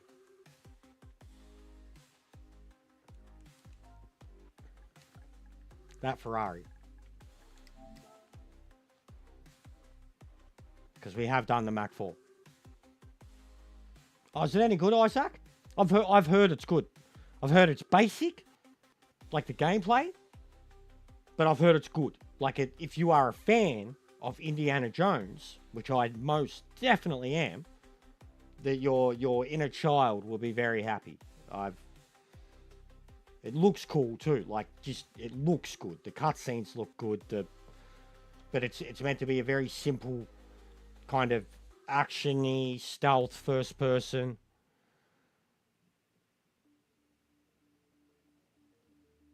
Yeah, oh yeah, but see, then people are going to complain about that, Andreas, because people don't know anything about anything when it comes to setups. And I didn't know anything about anything when it came to setups and just started playing with it. And now I do know something about it, but there's people that just don't want to learn, bro. There's people that just don't want to learn. Like the moment, like there's so many of us that the moment there's setup options, we're like, oh my fucking God, yes. You know, like cars that are shit under BOP are all of a sudden good because you can set it up to make it drivable. And then there's a whole bunch of them that will call you a wanker because you're sitting there setting up a car. Like they don't have the time or they don't care to do it. So if you do it, you're a fucking wanker for wanting to, you know, set the car up well. And I've experienced that too, bro. Like both ends of it. And I just call them lazy. They'll have their time to sit there and watch someone else play the game or whatever. And we'll ask them questions or take the piss about fucking getting strategy or whatever, and they could be using that time to set the car up, you know. But there's a whole bunch of them that, oh no, in fact, they either don't want to bother with it, they don't like that people can bother with it when they're not gonna, and that people can set up. So it's just they'll complain as hard when settings are as available as to when they're not, because they can't be fucked. basically. I've met many a driver. They take the piss. Oh, it's just numbers. And honestly, half the time too, with the top split drivers, at least back in the day, not since the physics change, but back in the day, min-max. There was no tuning. It was just min-max. Just turn it all the way down, turn it all the way up. That's all it was. That's all they ever did. Frequency, softening, stiffening. That's all they ever did. Min-max. And even on a game like ACC, top split tunes, same thing. Min-max. It's not fucking, it's all a wank. Cars can be set up. If you got the time, if you got the patience, if you got a good core memory and consistency of when you make the changes, drive the car, note the way it feels, then you make the changes, drive the car, note the way it feels. Setups can help. And people can learn how to make proper setups for cars. But like taking the piss out of people for doing it, it's something that recently arced me up. Like you're damned if you do and you're damned if you don't. We'll complain about the game when it's got a balance of power that doesn't work, and we'll complain about the game when they have a balance of power and they give us the ability to make cars work. So you're damned if you do and you're damned if you don't. As someone like playing the game, just try and enjoy it or whatever. Like, but you're a wanker, a try-hard if you're sitting there making changes to the car's numbers, wasting time, you know. I ran a series, so testing, setup, tuning was all a wank fest to some people. We were tryhards because of it, and we were running a series with custom BOP and muscle cars, not race cars. So tuning was integral, you know, for long distance racing especially. But then others were just like, oh, you're losers. It's the same thing as this, and we got BOP here with no settings, and we can't do a damn thing about our setup. But practice makes perfect, yeah. So yeah, people are going to complain either way. They're going to complain either way.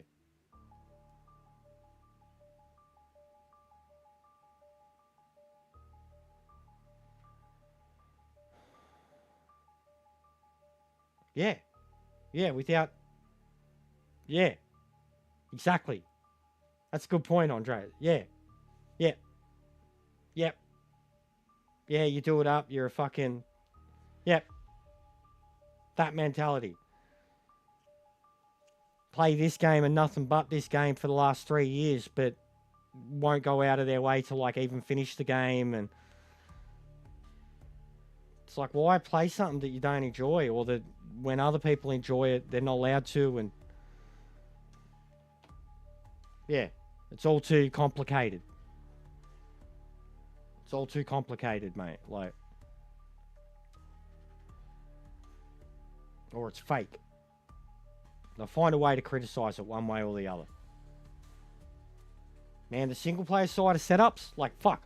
When grinding still mattered, oh, man. Like, I used to almost laugh seeing the people with their fucking grind videos.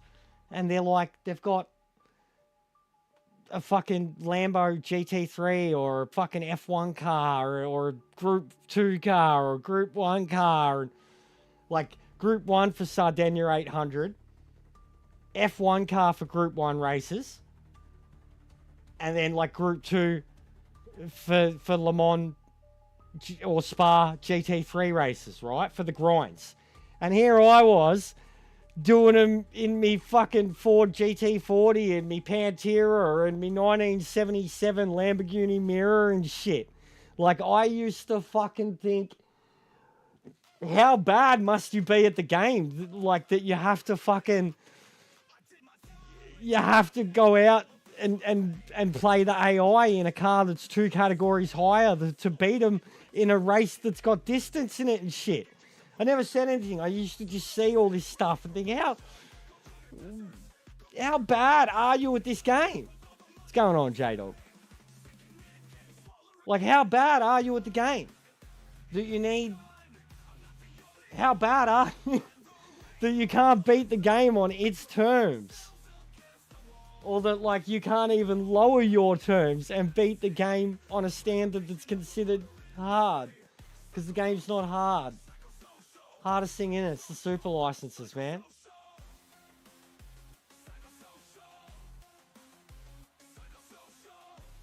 But legit, man, I had a whole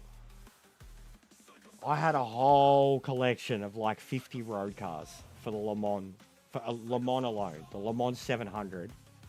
I had like 50 road cars, bro. Just constantly sitting there on racing hards, 699 pp.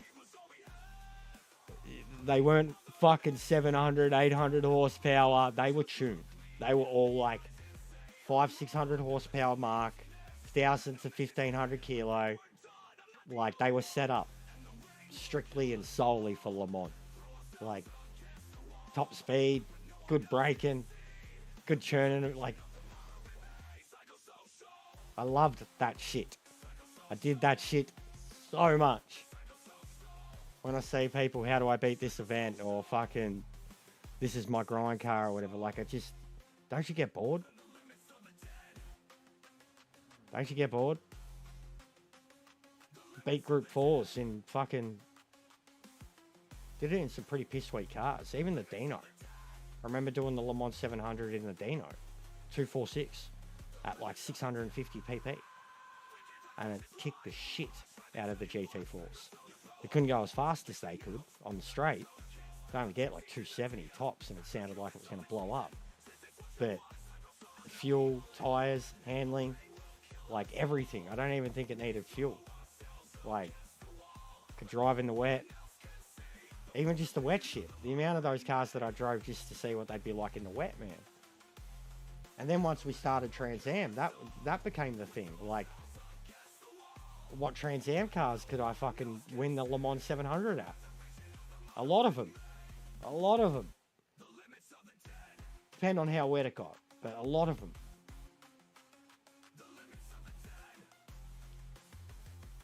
That's exactly what I'm talking about, bro. And then they're talking about their laps. Like, even in the Group 3 cars, like, 100%, 25 minutes, Sardinia fucking 800. Yeah, good on you, mate. Good job.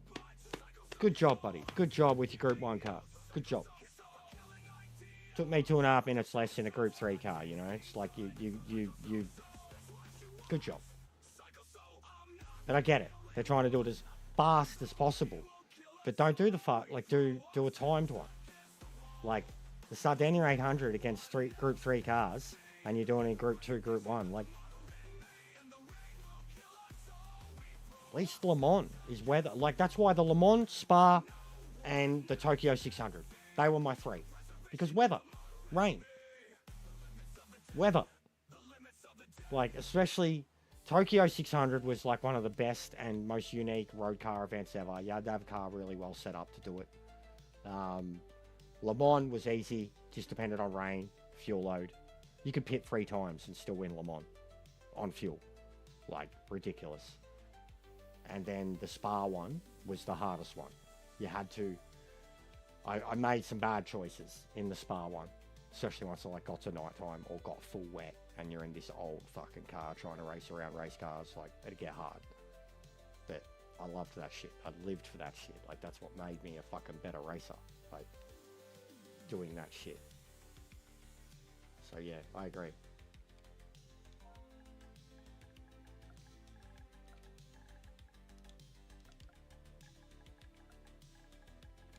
I thought we'd have more. Like, it's tomorrow.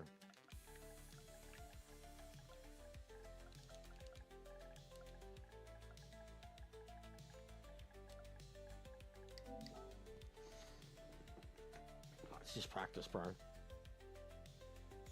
Yeah, I agree there too, Andres. 100% agree there. Like a whole endurance series type thing. I agree. Monza, bro. I want to do nighttime at Monza. I did it in ACC. Brilliant. Night race at Monza. So hard. Cold tyres, cold brakes. High speed. So hard. But I agree. I've said that for ages too. Like a Group 1 endurance series on all the real tracks, bro. Done. GT3 Endurance Series, like what they've got with the Spa 800, done. The St. Croix, any of the St. Croix, give me one of them. 1 hour, weather, like it can't rain there, but give me one of them with like random weather and random time variation, 1 hour, day-night cycle. Oh, the faster the better. GT3, 2, 1 at St. Croix, 1 hour, $1 million plus payout. Mwah. What a grind that would be. You could take anything there. But yeah, there's so many.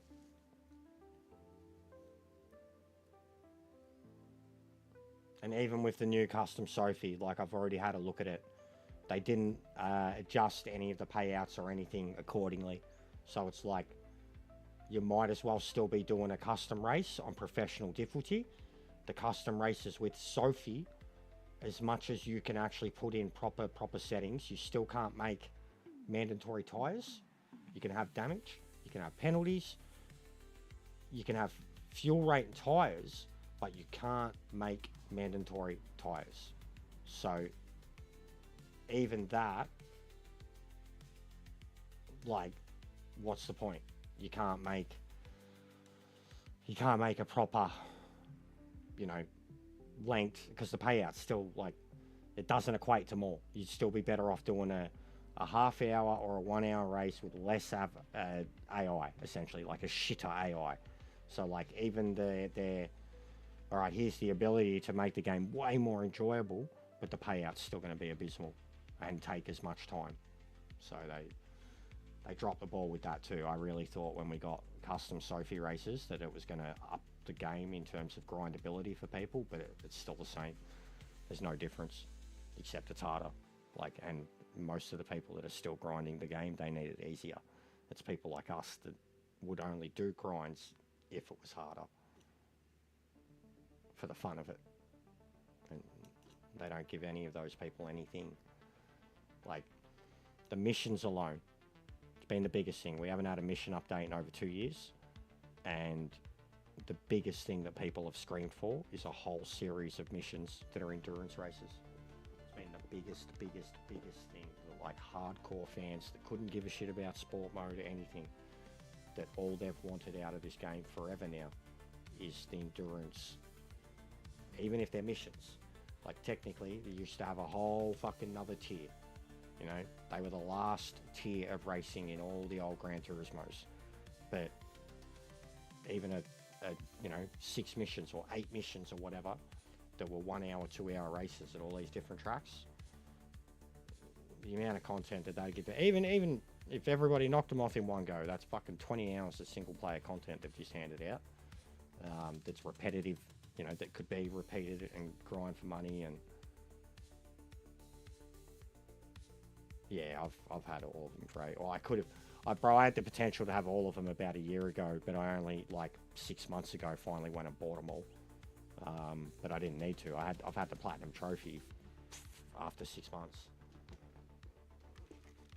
Like, even the platinum trophy doesn't require you to do everything, so they don't care anymore, bro. They don't care what, like, how people play their game or whatever. They just want, like, all they care about is sport mode.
not saying you're too slow, bro, but it's why I haven't really practiced now, because there's no one here, there's no competition, there's no point me doing lap. Like, I'd be better off just doing TT, to be honest.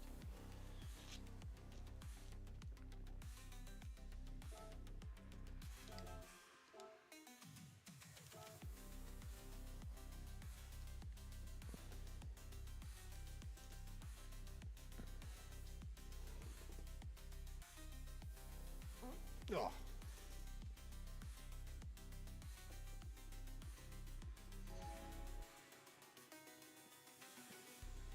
But there was purpose behind my madness today too.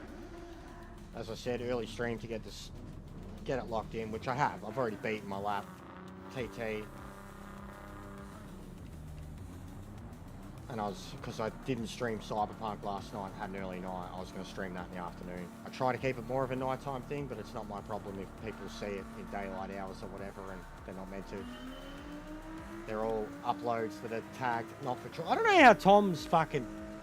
He's got a fake account or some shit, or lied about his age. He shouldn't be allowed in my channel, mate. Straight up. It's a fucking child.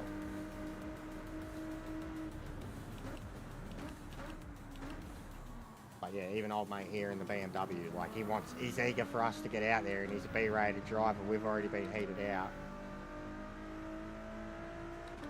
Like, and he wants us to race. He's all ready to go, but I know, like, he's gonna crash once or, you know. But yeah, it's nothing, Andre's like, there's nothing you can do about it, bro. Like.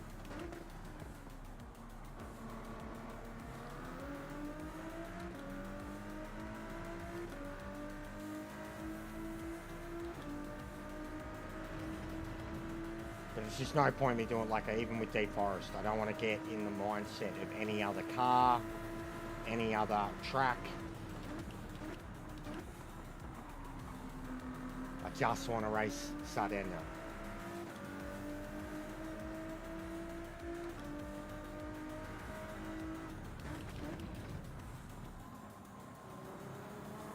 I might even have a look, see what the Hyundai's capable of.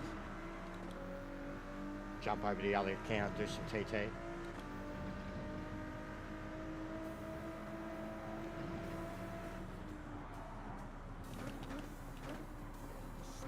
No.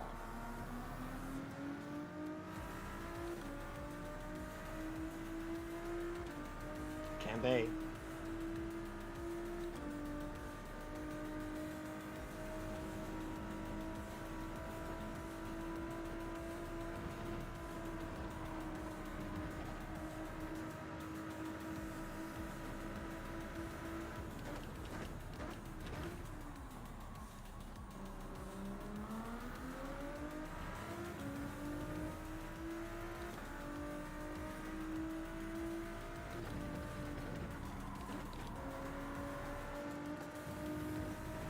Goes. Nearly crashed already. It's like, you just know sometimes there's just drivers, like, and bless them, they're lesser ranked, they're in a meta car and they're chomping at the bit to race, you know, like they've done their practice or whatever, like they haven't even seen what laps we were capable of. We were sitting in the pits, you know, and like the guy was eager to go, and you just know as soon as, like, you just know that as soon as they're behind you and they try to take off at the speed you do, they're getting wobbly, they're going to crash into a wall, and it's no disrespect. Like, it's just, like I said, bless his heart for trying, for being so eager to race an A+ driver one-on-one, but it won't really last long.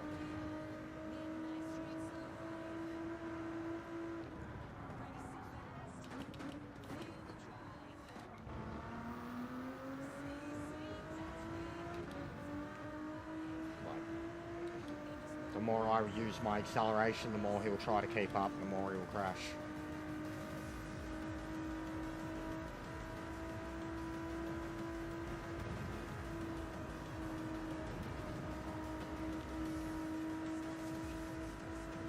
Yeah, there's no... Oh, can we do Sophie here now? I don't think we can we? But there's no point. Even that, there's no point. Yeah, well, that's how I started, Timmy. especially GTWS stuff. I realised very quickly you've got to get into those lobbies. Yeah, well, I'm trying not to play with my food sparrow. Like, that's what I'm basically saying. Like, I've brought up, like, it's basically what I'm saying, mate. It's not nice, you know? There's nothing in it for me. Not even humour or...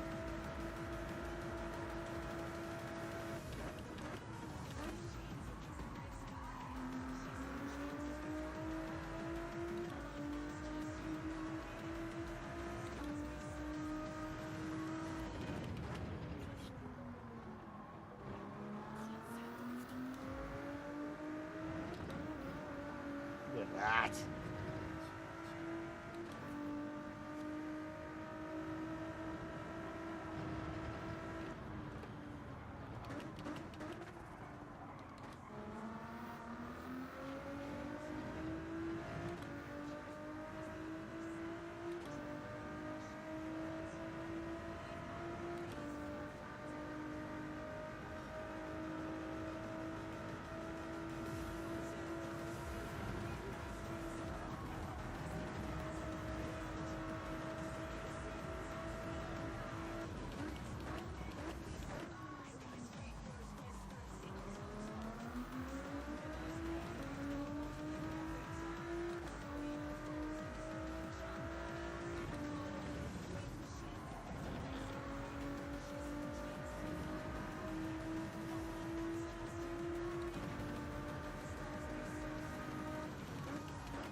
Yeah, I know, man.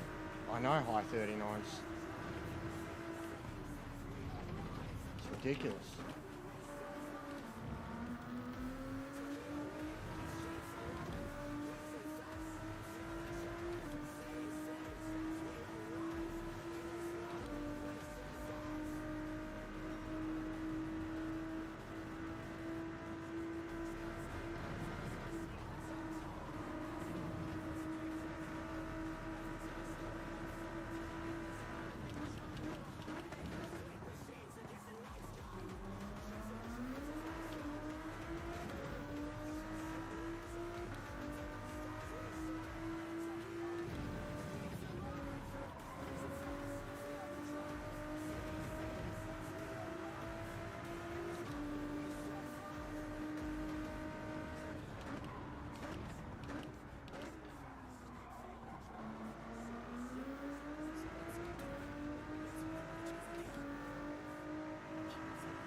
I might see if anyone else is doing it, if I can find someone else hosting it.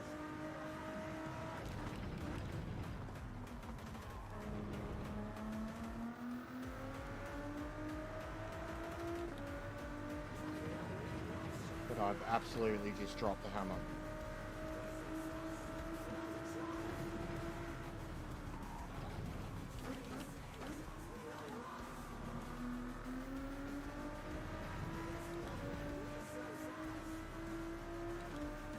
Absolutely just dropped it.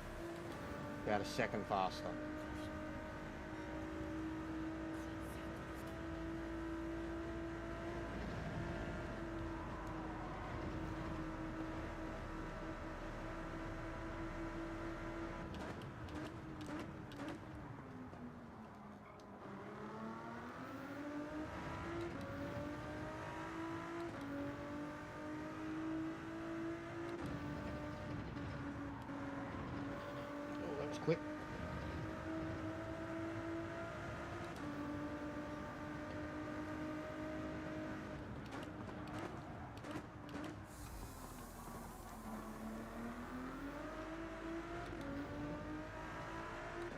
He's probably on controller, bro. Yeah, he's on controller if he's flashing his lights, yeah. That's what I thought when I looked back too.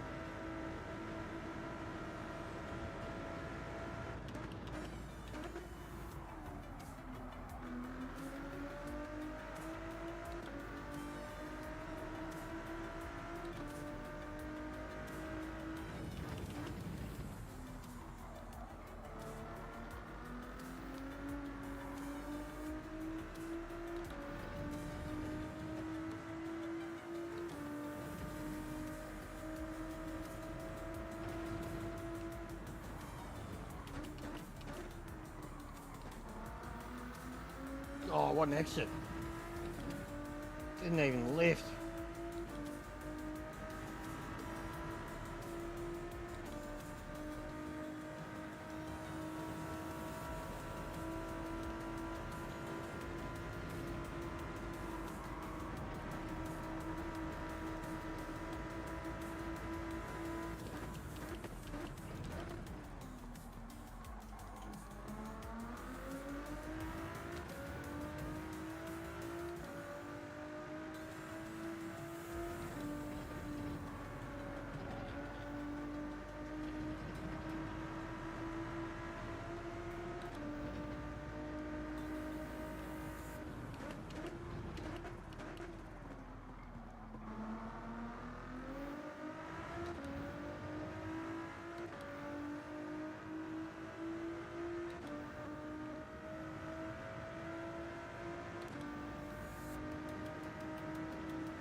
Yeah, well, he hasn't quit. I'll give him that.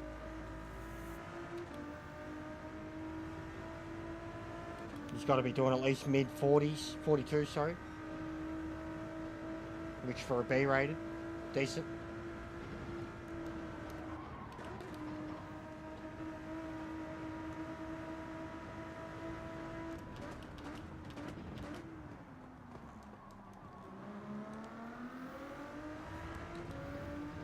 Fucking love this car when it's going well though. Once you just get hooked in with it.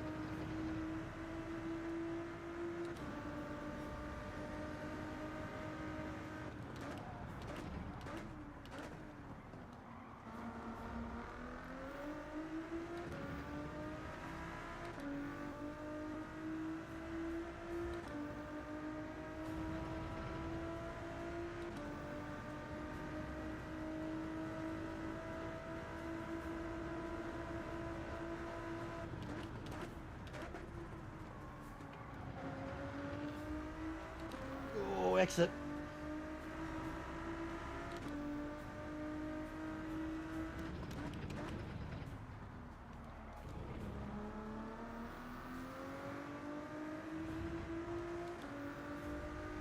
Chef's kiss.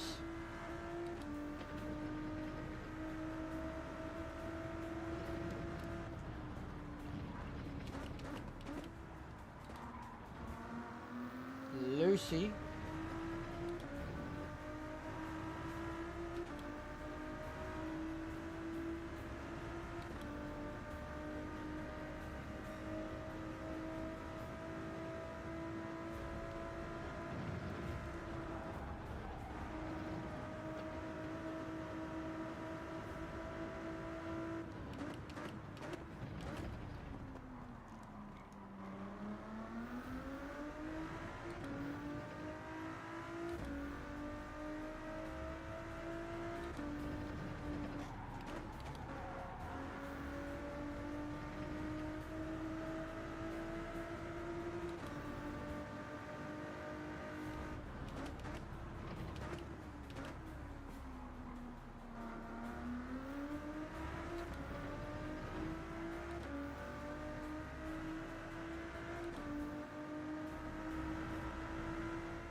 Oh, way. Don't jinx me with that word. Slipping. You were slipping and sliding. Your ass was all over the place.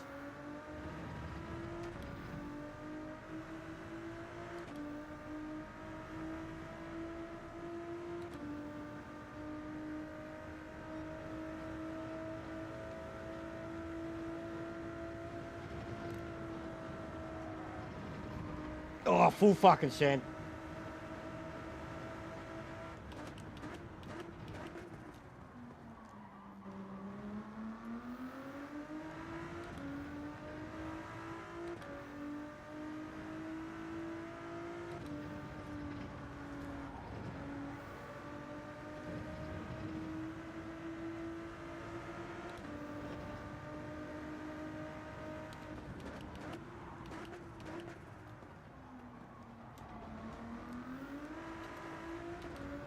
No fear.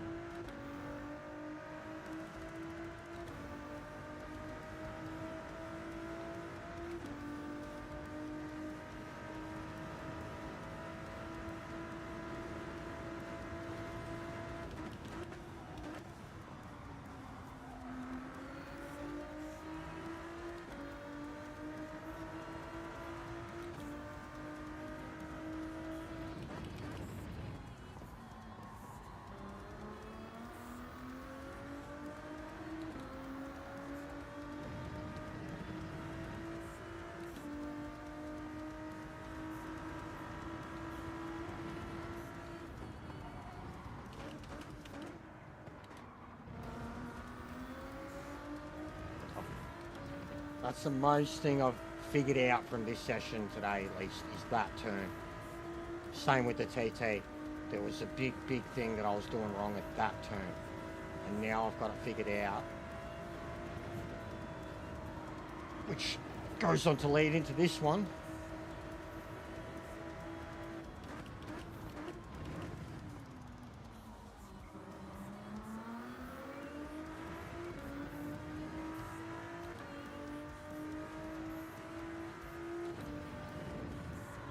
Oh, wowee. Wowee.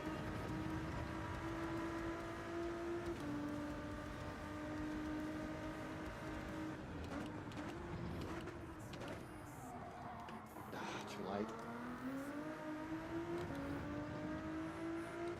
I'm like maximum attack right now.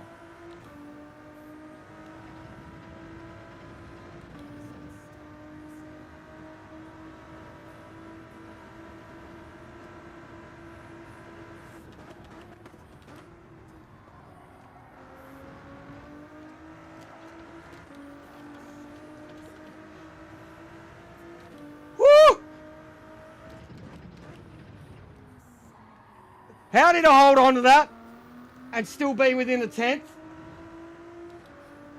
How did I hold on to that?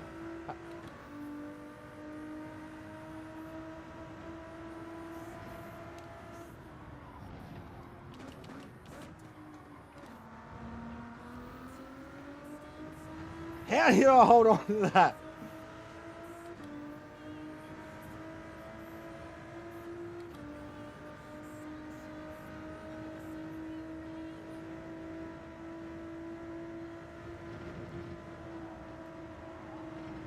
It's been a monster session with our draft, though.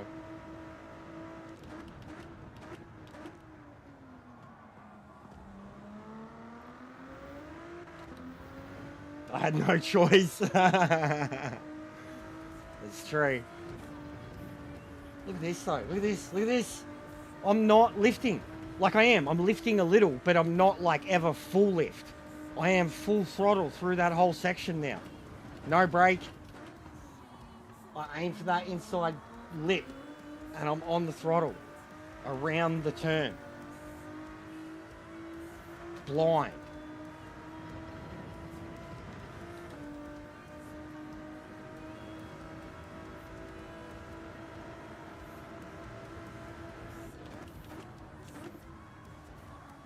Same here. Look at that. There it is. There it is. There it is. With the full exit.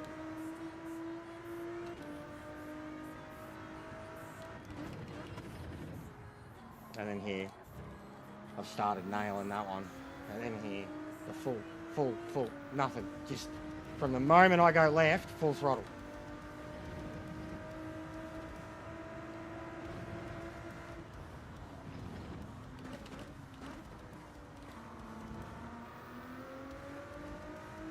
Good session. For no traffic, like basically a time trial. Same finish time as one of the really fast races yesterday. 20:34. The exact same finish time as like one of the quick Tom wins, one of my ones. I think Joel and Strons went quicker. They did like a 20:30 when they were like attached to each other.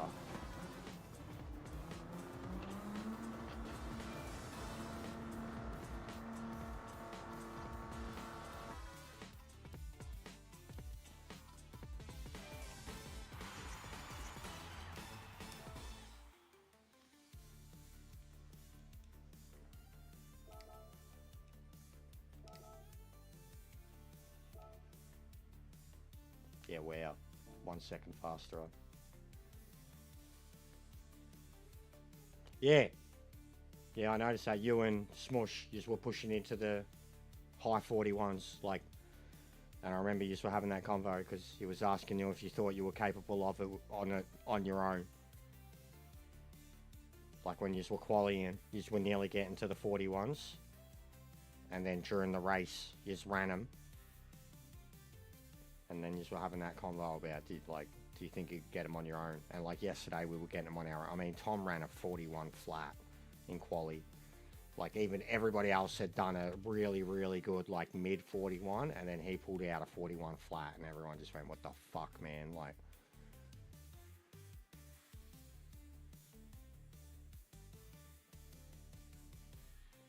So yeah, even the Porsche can fucking pull out a lap that's godly here. The quali session's vital, man. Like, vital. That's why tomorrow, even in the Hyundai, I think I'm going to qualify. I should do that against these blokes. Pull out the Hyundai. I'll do that.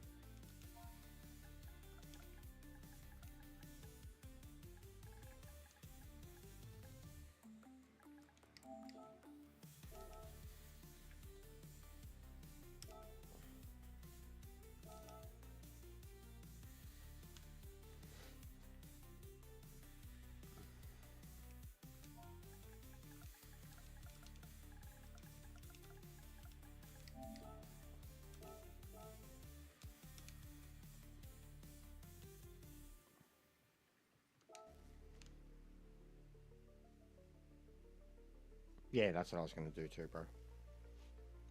Say hello in some other streams. See what's going on. Gauge it about. Grove said something about doing it too, but last I seen he was still doing dailies. Because he would bring a crowd for sure. If he jumped in or if he's got a lobby, I'll just go join his because there'd be competition there. Spicy competition.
Grove's putting one up,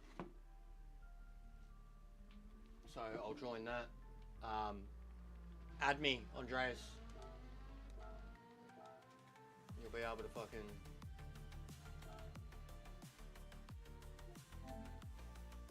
join.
It's taking a while.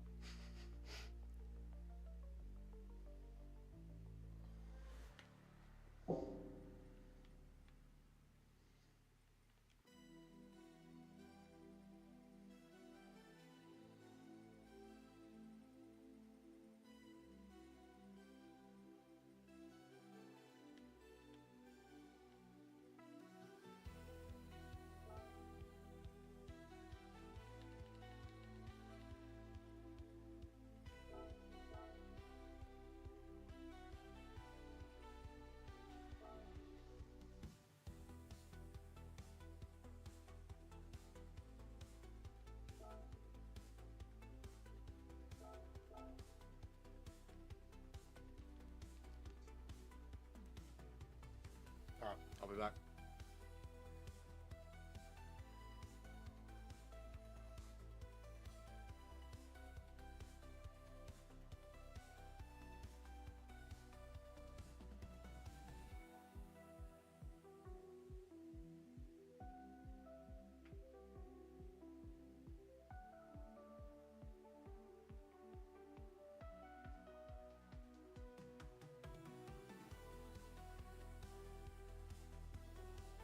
Yeah, I'm trying to get guys in, man. I wasn't really getting any in my lobby, and I remember you saying something about it, so I was lurking. What's going on? But yeah, I'm keen. I'm ready to go. Pretty much, I'm just having a smoke, man. But I'm good to go. I'm keen. I'm very, very keen. So I'll enter.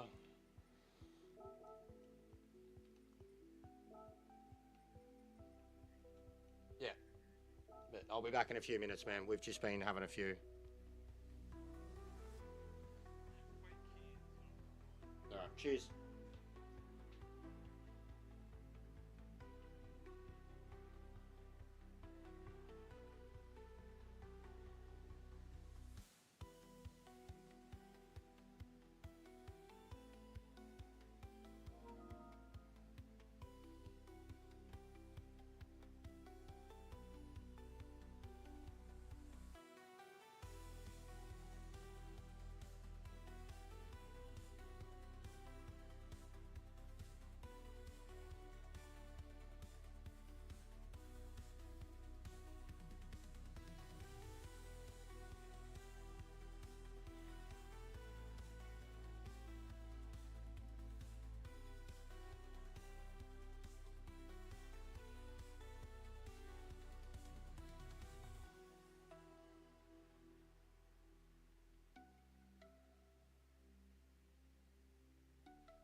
Yeah, it's good to learn shit. Sorry. Yeah. Go. Sorry. Are you on a different account? Because it says Mike Grove. Is that... I've got Grove Street Racing. I have to look for the track. But yeah, launch it.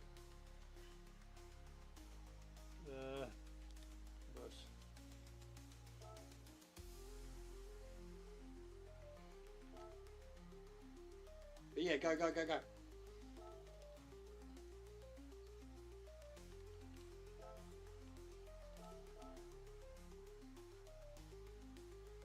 Because I've got one of your accounts. Is this a different account?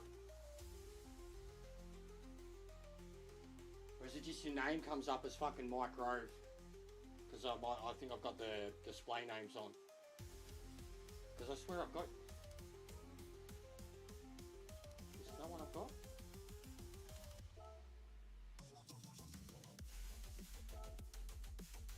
No, different one. There you go. Old account. Oh, okay, yeah, there you go. Because, yeah, this is the only one I've got anyone on, man. Alright. I'll enter. I'm good. Even if you start it, I only need a few laps. Alright. Watch out for this Jolie. He's fucking quick.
Alright.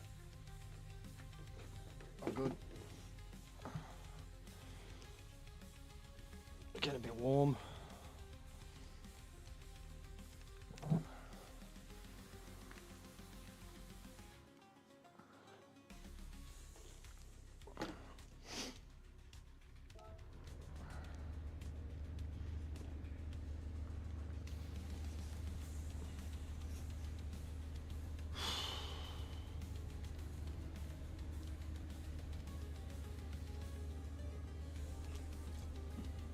Show them how it's done, Joel, or you're gonna tank it. You're gonna do a McLaren and not show your pace.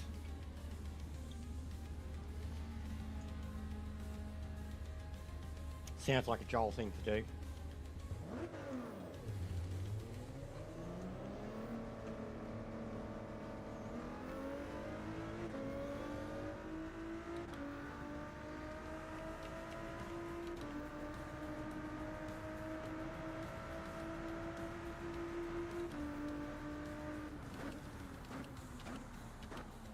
Oh,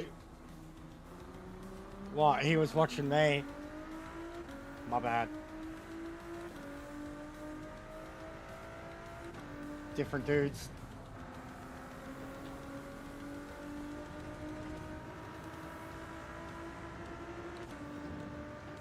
But yeah, I was looking back on his earlier and I seen he was in Deep Forest.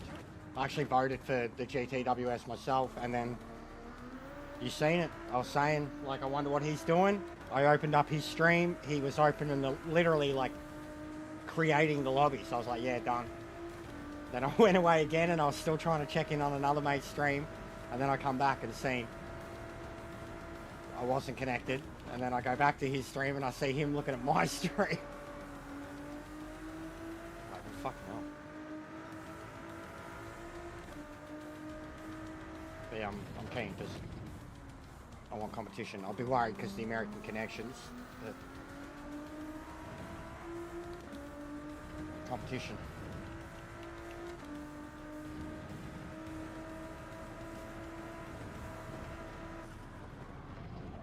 And keep trying with the lobby is all I can say, Andre. Because there's already been a few come and going. Just keep refreshing it, man.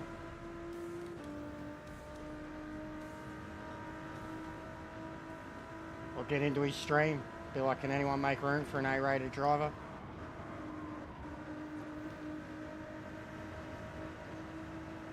Because some of them will gladly hop out when they get intimidated by too many quick boys. It did look like there was some C-rated and such there.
Oh my god.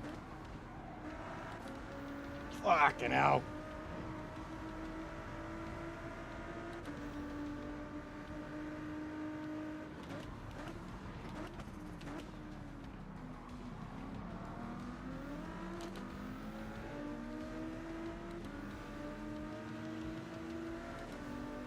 There you go, 140.9.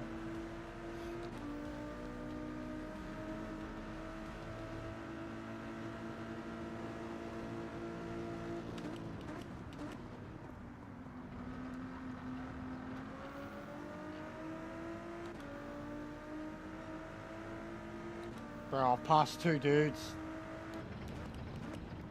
Still up on my lap.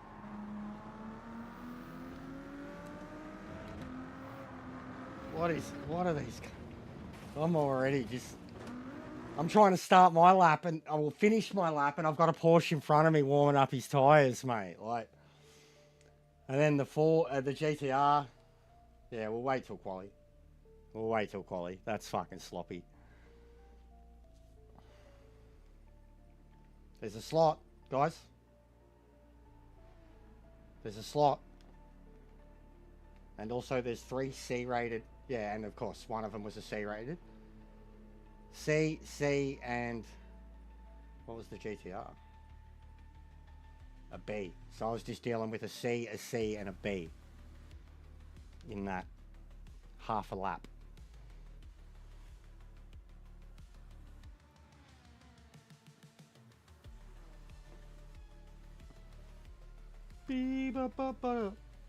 Ba ba ba da. Bee ba ba ba da. Ba ba ba da. Bee ba ba ba da. Ba ba ba da.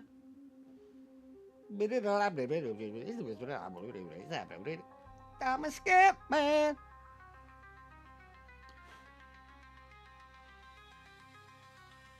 Do you reckon that's Placker Plum's favourite song? Oh, I think it's Placker Plum's favourite song.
Bro, listening to Hisyan like talk his English is the best thing ever.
I'm getting good at warming these tyres up.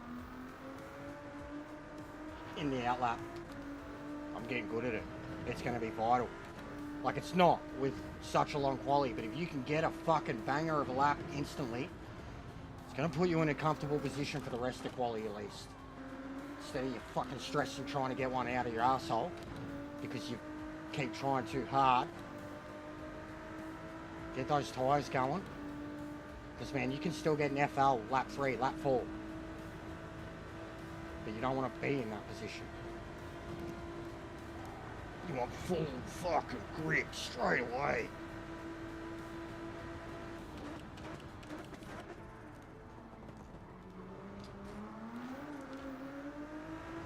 Cooked it there. All that momentum.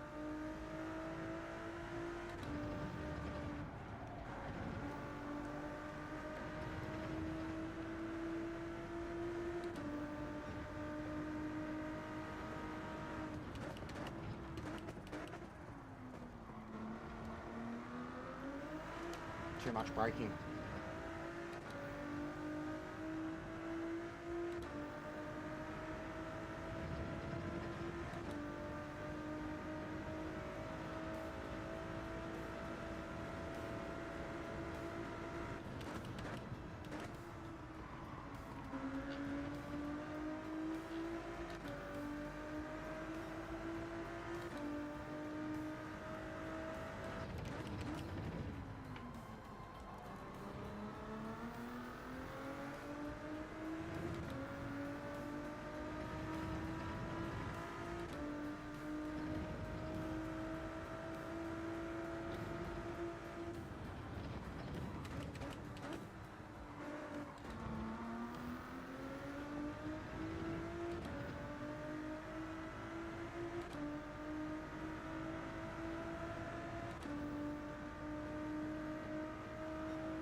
Let's fucking go.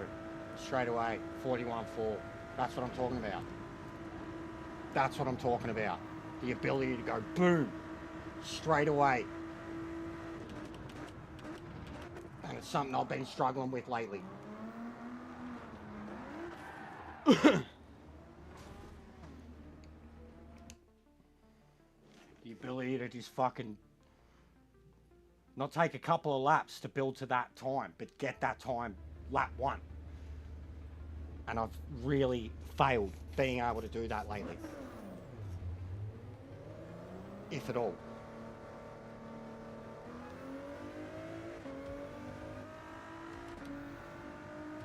I know that's going down to a 41 flat or under.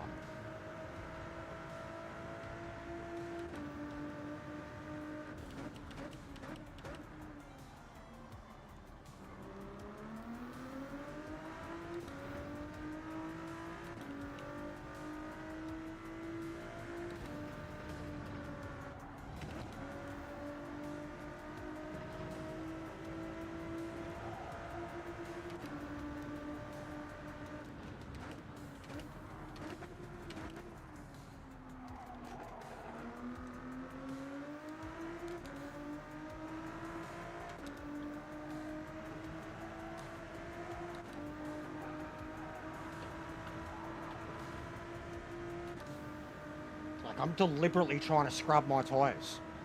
Get sideways, get slideways. Under power, but controlled. Early.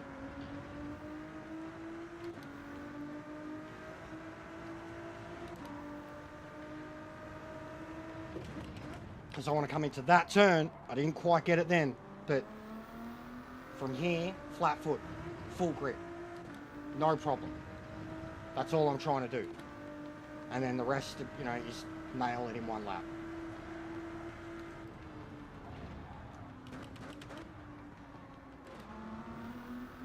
Best possible launch onto the straight.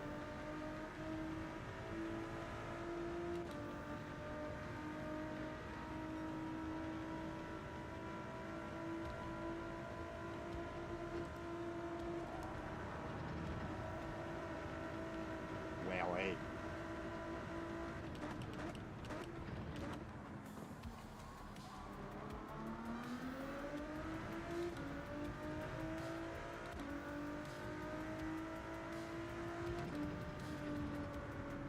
Too early. Oh my god.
Just couldn't pull up. Oh fuck.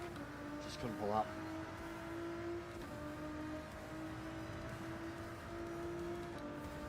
That's compromised at the start of this lap.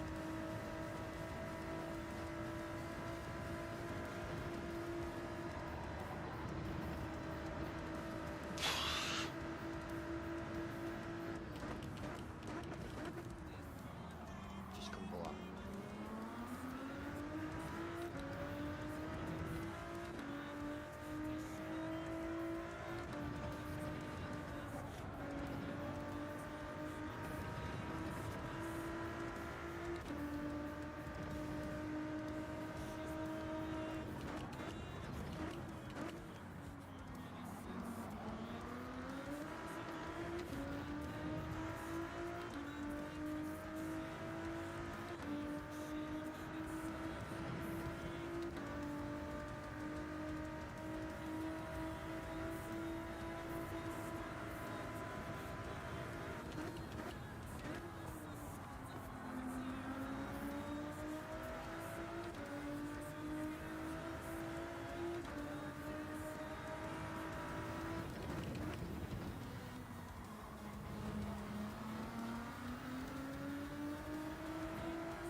I lost time again. I was so close. Thanks, bro. You're a legend. Oh, it went up. Fucking hell. I'm keen for this. Oh, fuck. Alright. So what have I got? Shit, man. I could be looking at a 40 for quality.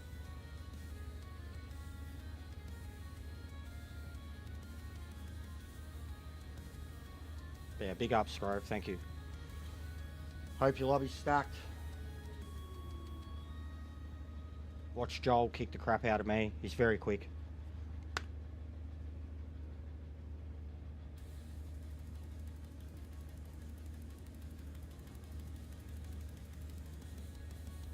Quality's going to be so important.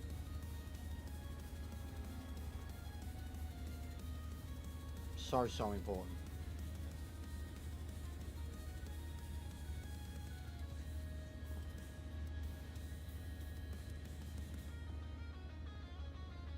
Bro, I had to go around someone in that lap. Like, the first lap too. I had to go around someone.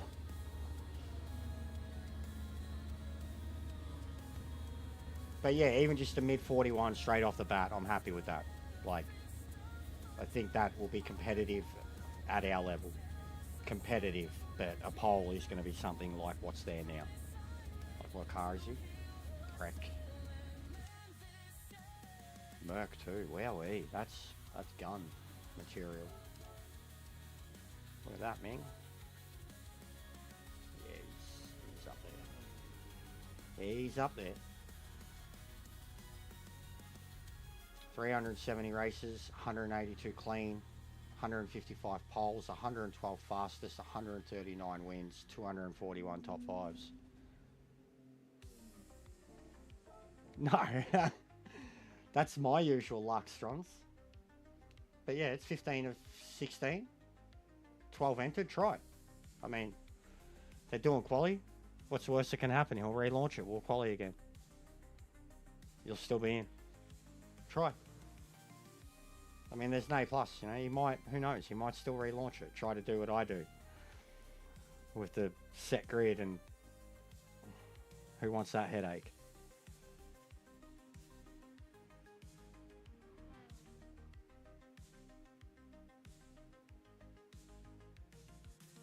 Oh, stolen by Converse chump, mate.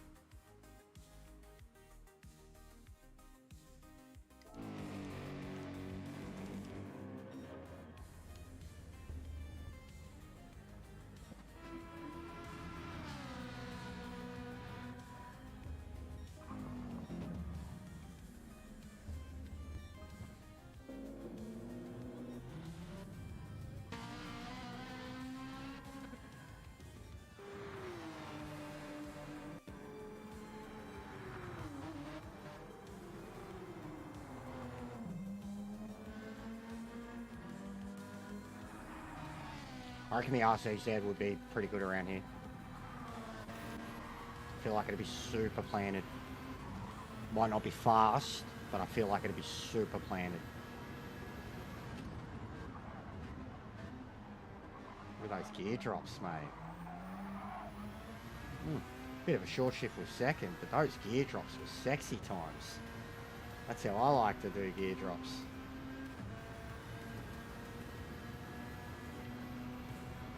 Yeah, it's incredible time. That's why I was like, that he's clearly a good driver. That's why I had to look at his stats straight away. I'm like, he's clearly a very good driver. To have that car going that fast.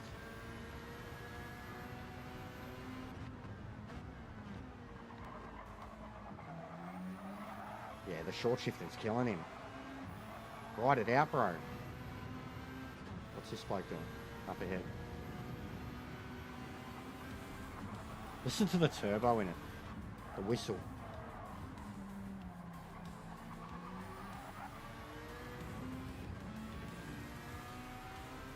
Looks like this car would have the capability, like if you just kept committing in it.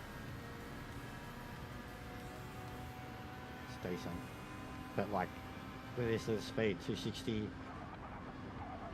Look at that. Oh, and mate, he was on it.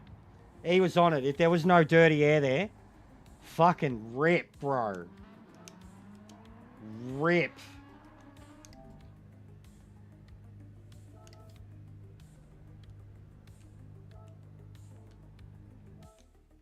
He was, did you see how quick that thing was going into that turn?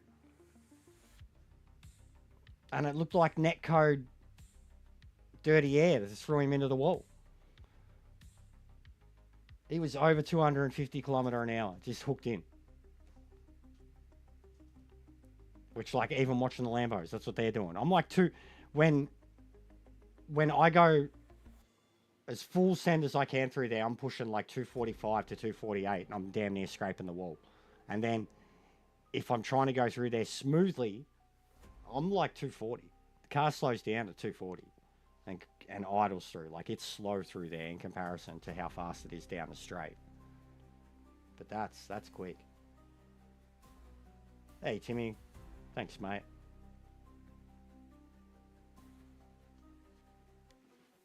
We're in the American big leagues, mate.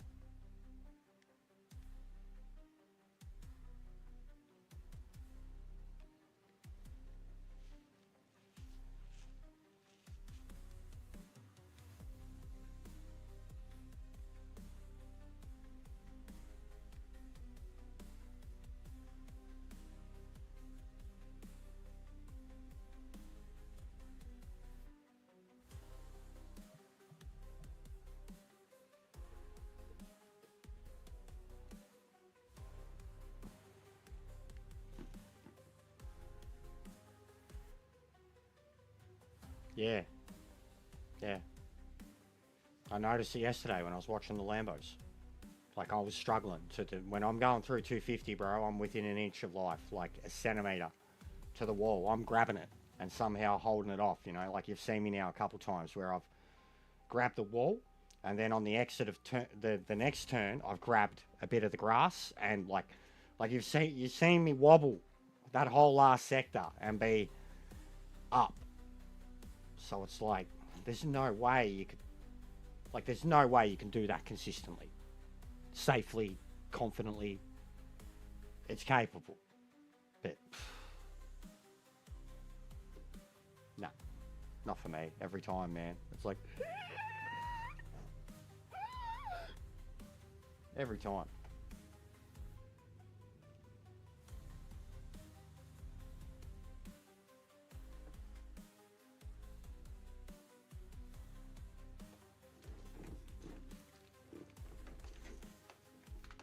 Go away, mate. You've been fed. You've been fed.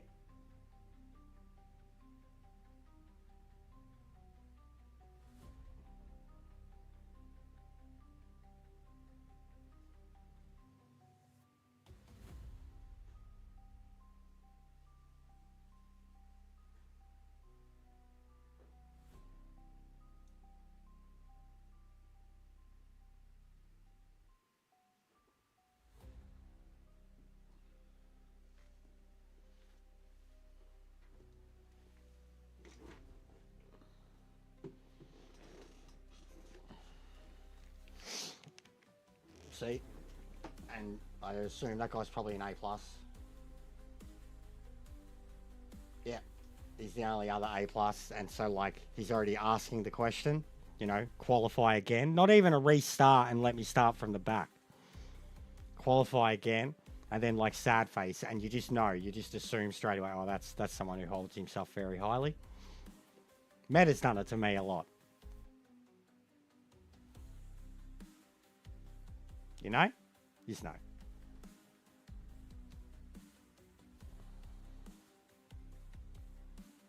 Yeah, I'll pile the pressure on him, boys. Pile the pressure on him.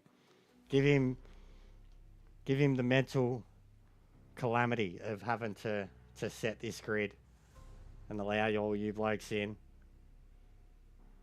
Go on, keep piling it on. Andres, Strons. Oh, he's done it. Oh, and we're going again with quali. Get the David Bowie playing, mate.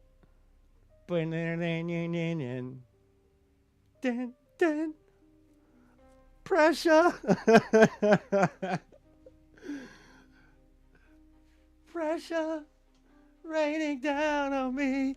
Raining down on you. Oh, that's the truth. Pressure. It's such a good song.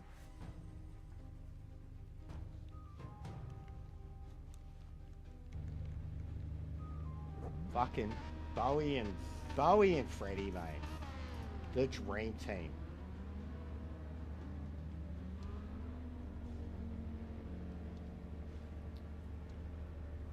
Well, now I'm going to be further down the grid. Entitled, yeah. The A plus is 100%, bro. 100%. Like, he was the one who was, like, straight up quality again. And Grove has to give in, because, like, he's the A plus. He's a pillar of the community. They all go to, you know, like, the top split lobbies. He has to cave. He has to crumble. Like, he's the nice guy. Like, and then you've got me cursing everyone out. I'm going to reset the lobby. Doesn't reset it correctly. People start leaving. I start cursing more. It's just the way it goes, alright? If you've been a host, you know how it goes.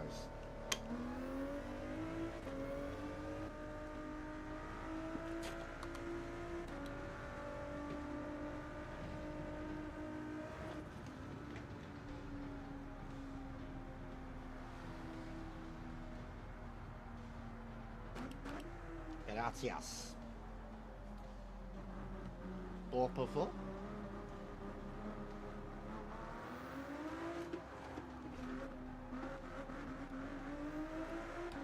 God, I love what Pete taught us. I know how to drift in a race car. On purpose. And I like that as a skill.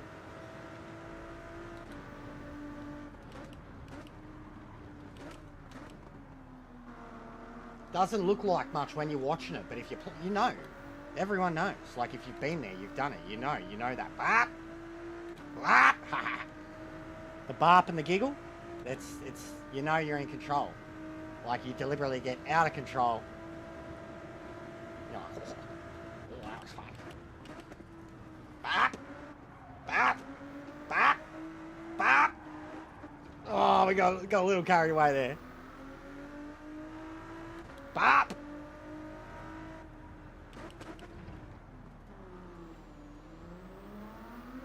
Get on the dirty shit.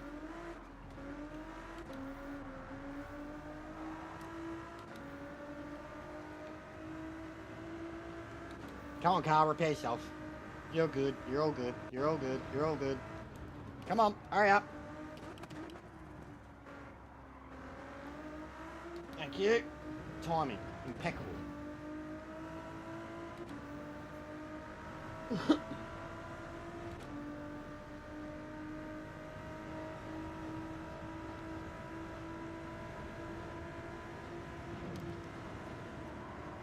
Too much.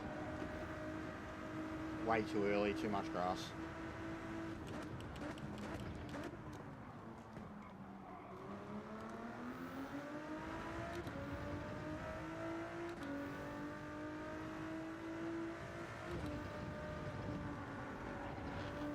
Mint.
the sound of this car.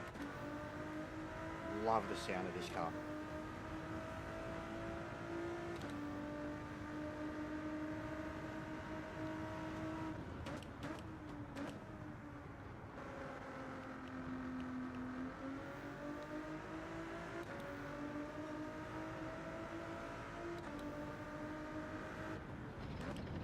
Let's see what I can do with the set that have been like proper pushed. Give myself enough space. Let's see if I can have them like that and push them harder.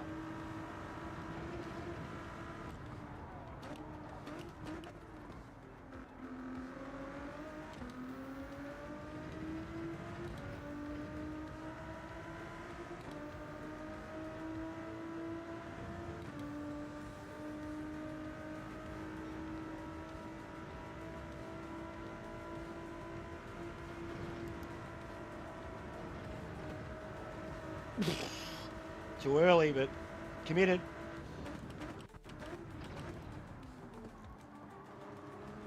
Same thing. Too early, but committed.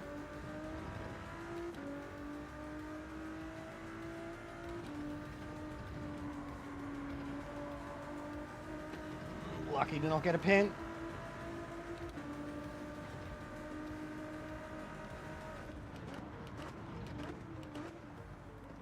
Too early. Shit, mid-speed turn.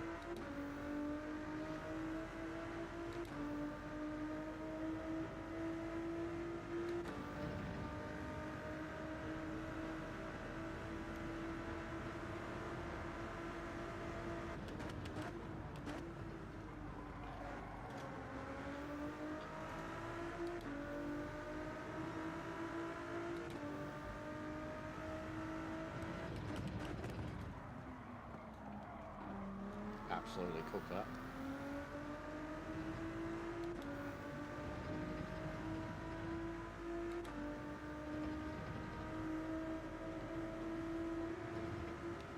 Good movie.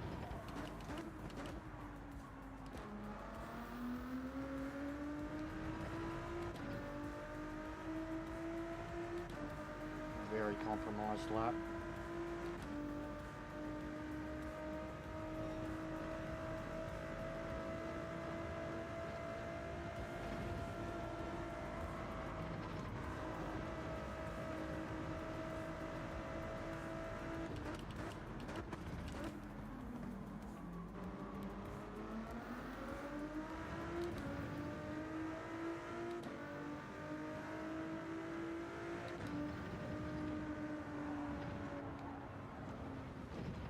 Same turn, man, same turn.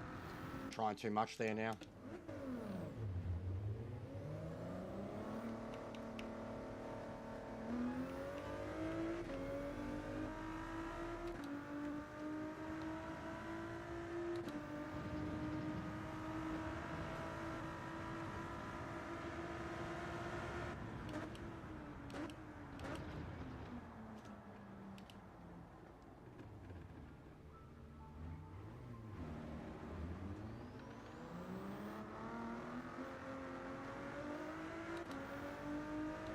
What's going on, Tweak?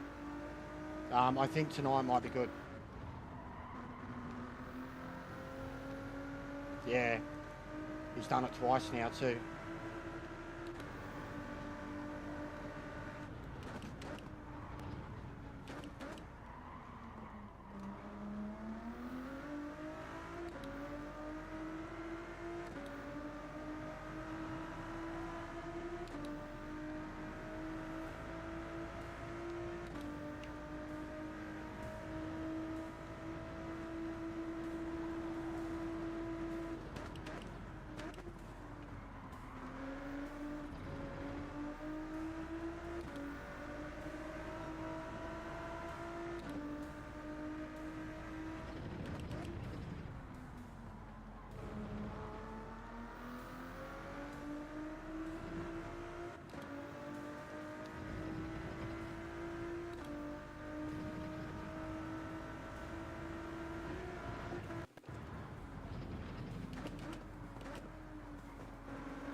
Oh, you dog. I got it that time and then too much on the exit.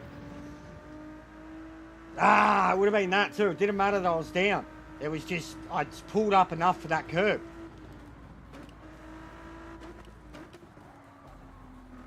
Yeah, I've cooked that. Absolutely cooked that. Fuck. That was it. Didn't matter that I was the 10th down. I would have had 3/10 had I pulled up from the 100 to the 50 and got to that curb and gotten back on the power when I needed to. I would have went a couple tenths higher. No, cooked that. Dead. Shit. Twice now though I've put out that 41.4 straight away.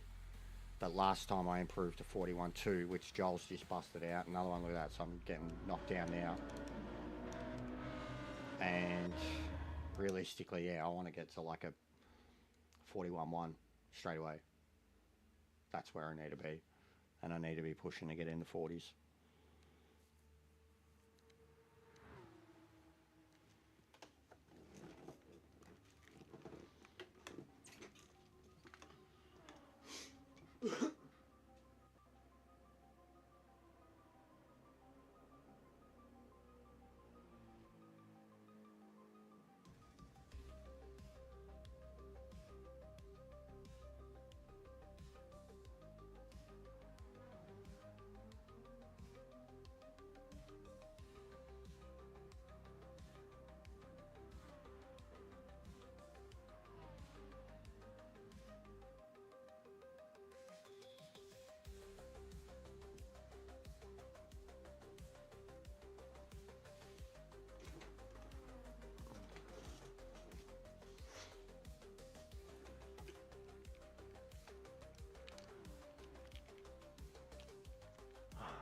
But it does appear I'm at least the same yesterday with the other fellas. I'm at least being able to be the best of the rest when it comes to the MRs, which is what I've seemed to be able to do a lot in my races overall, like my actual GT1 results, regardless of kind of what's happened or how I got there. When you've looked at the whole grid, I've either been like, you know, best Aussie or best MR, or and then here, with the exception of the aliens and the Lambos, I'm doing better than the other MRs. So that's something. The car speed is really like pulling it out here. It's good at, like, it helps that I've got my track knowledge and the way I can drive around this track, but the car's top end is what's really saving me and getting me a lot of speed here. For once, I've got an advantage for an unfair reason. It's harder to get around some turns, but if you can stay within a second of anybody, you're going to fucking get that second to 2/10 by the end of any straight. And the way it drives through all the real hard, tight, windy stuff, doesn't really want to be sitting up someone's ass. Wants to be doing its own thing from, you know, 5 car lengths back. And it's very hard to lead in. Consistently running 41s or 42 flats as the leader. It's not easy to do at all. Especially when they close up on your radar.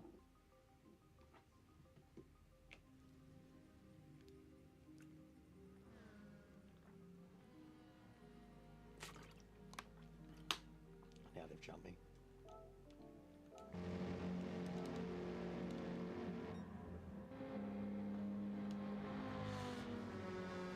Look at that. 41.35, 41.37, 41.38.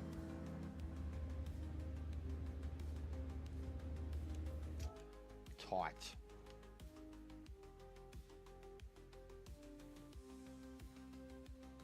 Very tight, guys.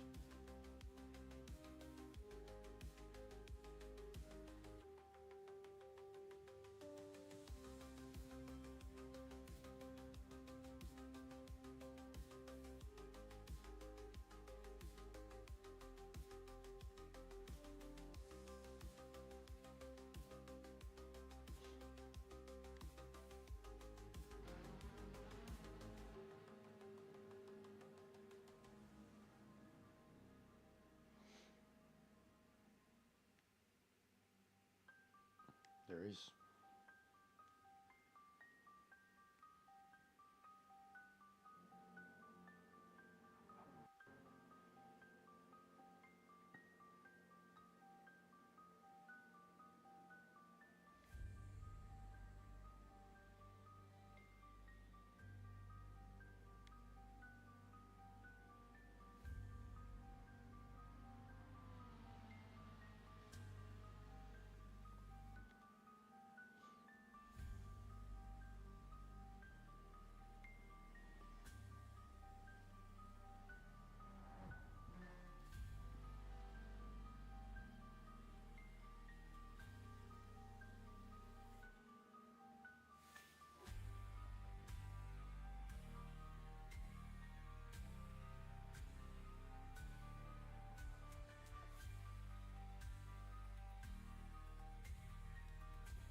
Still, even, and it happened again. I've done it 2 in a row now. Like, I got quicker in the last one, but being able to cement that 41.4 straight away, in the case of like the real thing, it's probably going to do something similar. It'll put me straight up for a lap 1 if I can get that time like a lap 1. And then if I'm not able to better it as quali goes on, I'll probably end up in a similar position, mid-pack. And mid-pack at Sardinia is not where you want to be, because it's going to be rough. But at Sardinia, I really, really know how to race around people at this track. Like, yeah, I know all the up and unders and over and unders and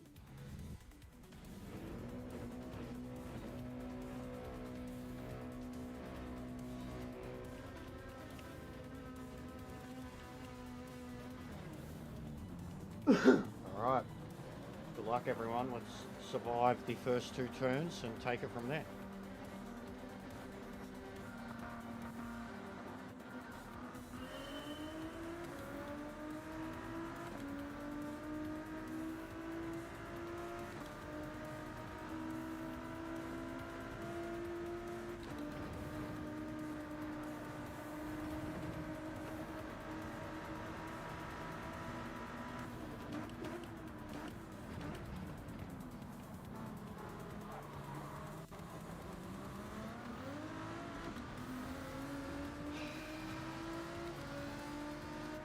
I was beside him, he didn't give me any room.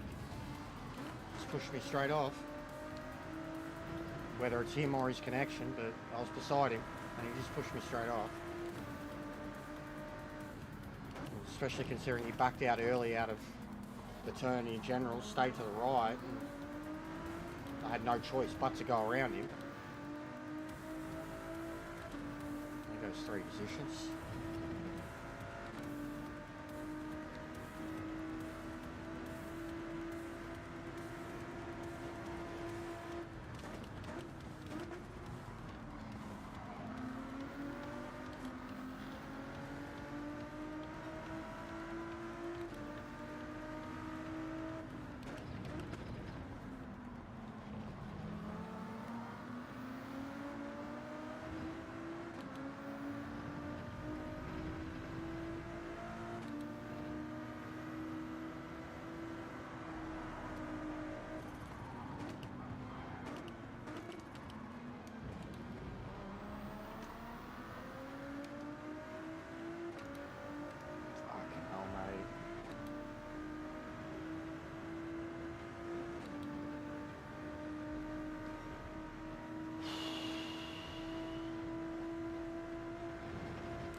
Bro, are you fucking for real?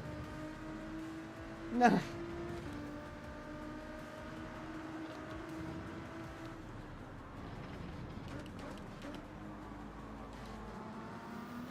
Yeah, I reckon, mate. That was pretty fucking cheap. You were offline, deep, and you used me to fucking turn.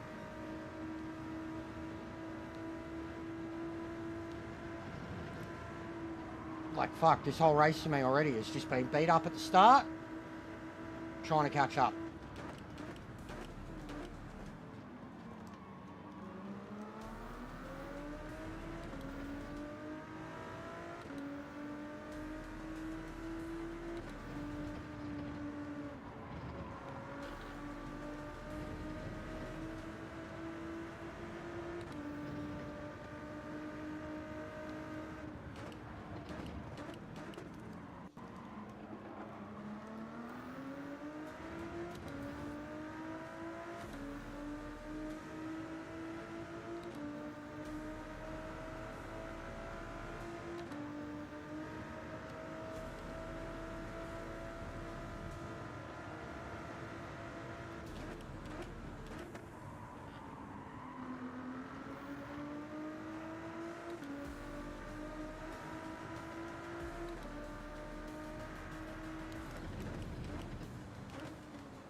There we go.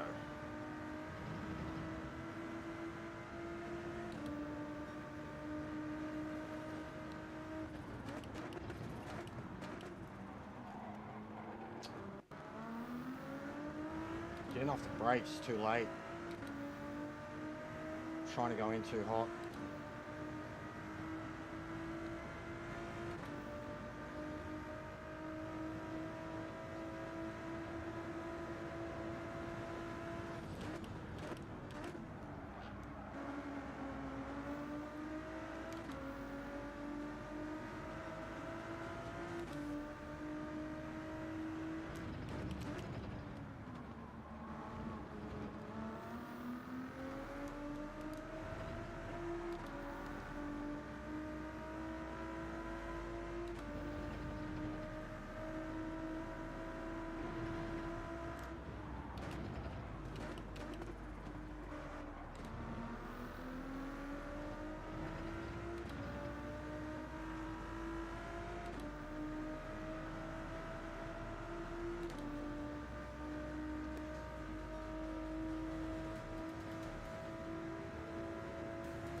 Fuck me. Getting cooked.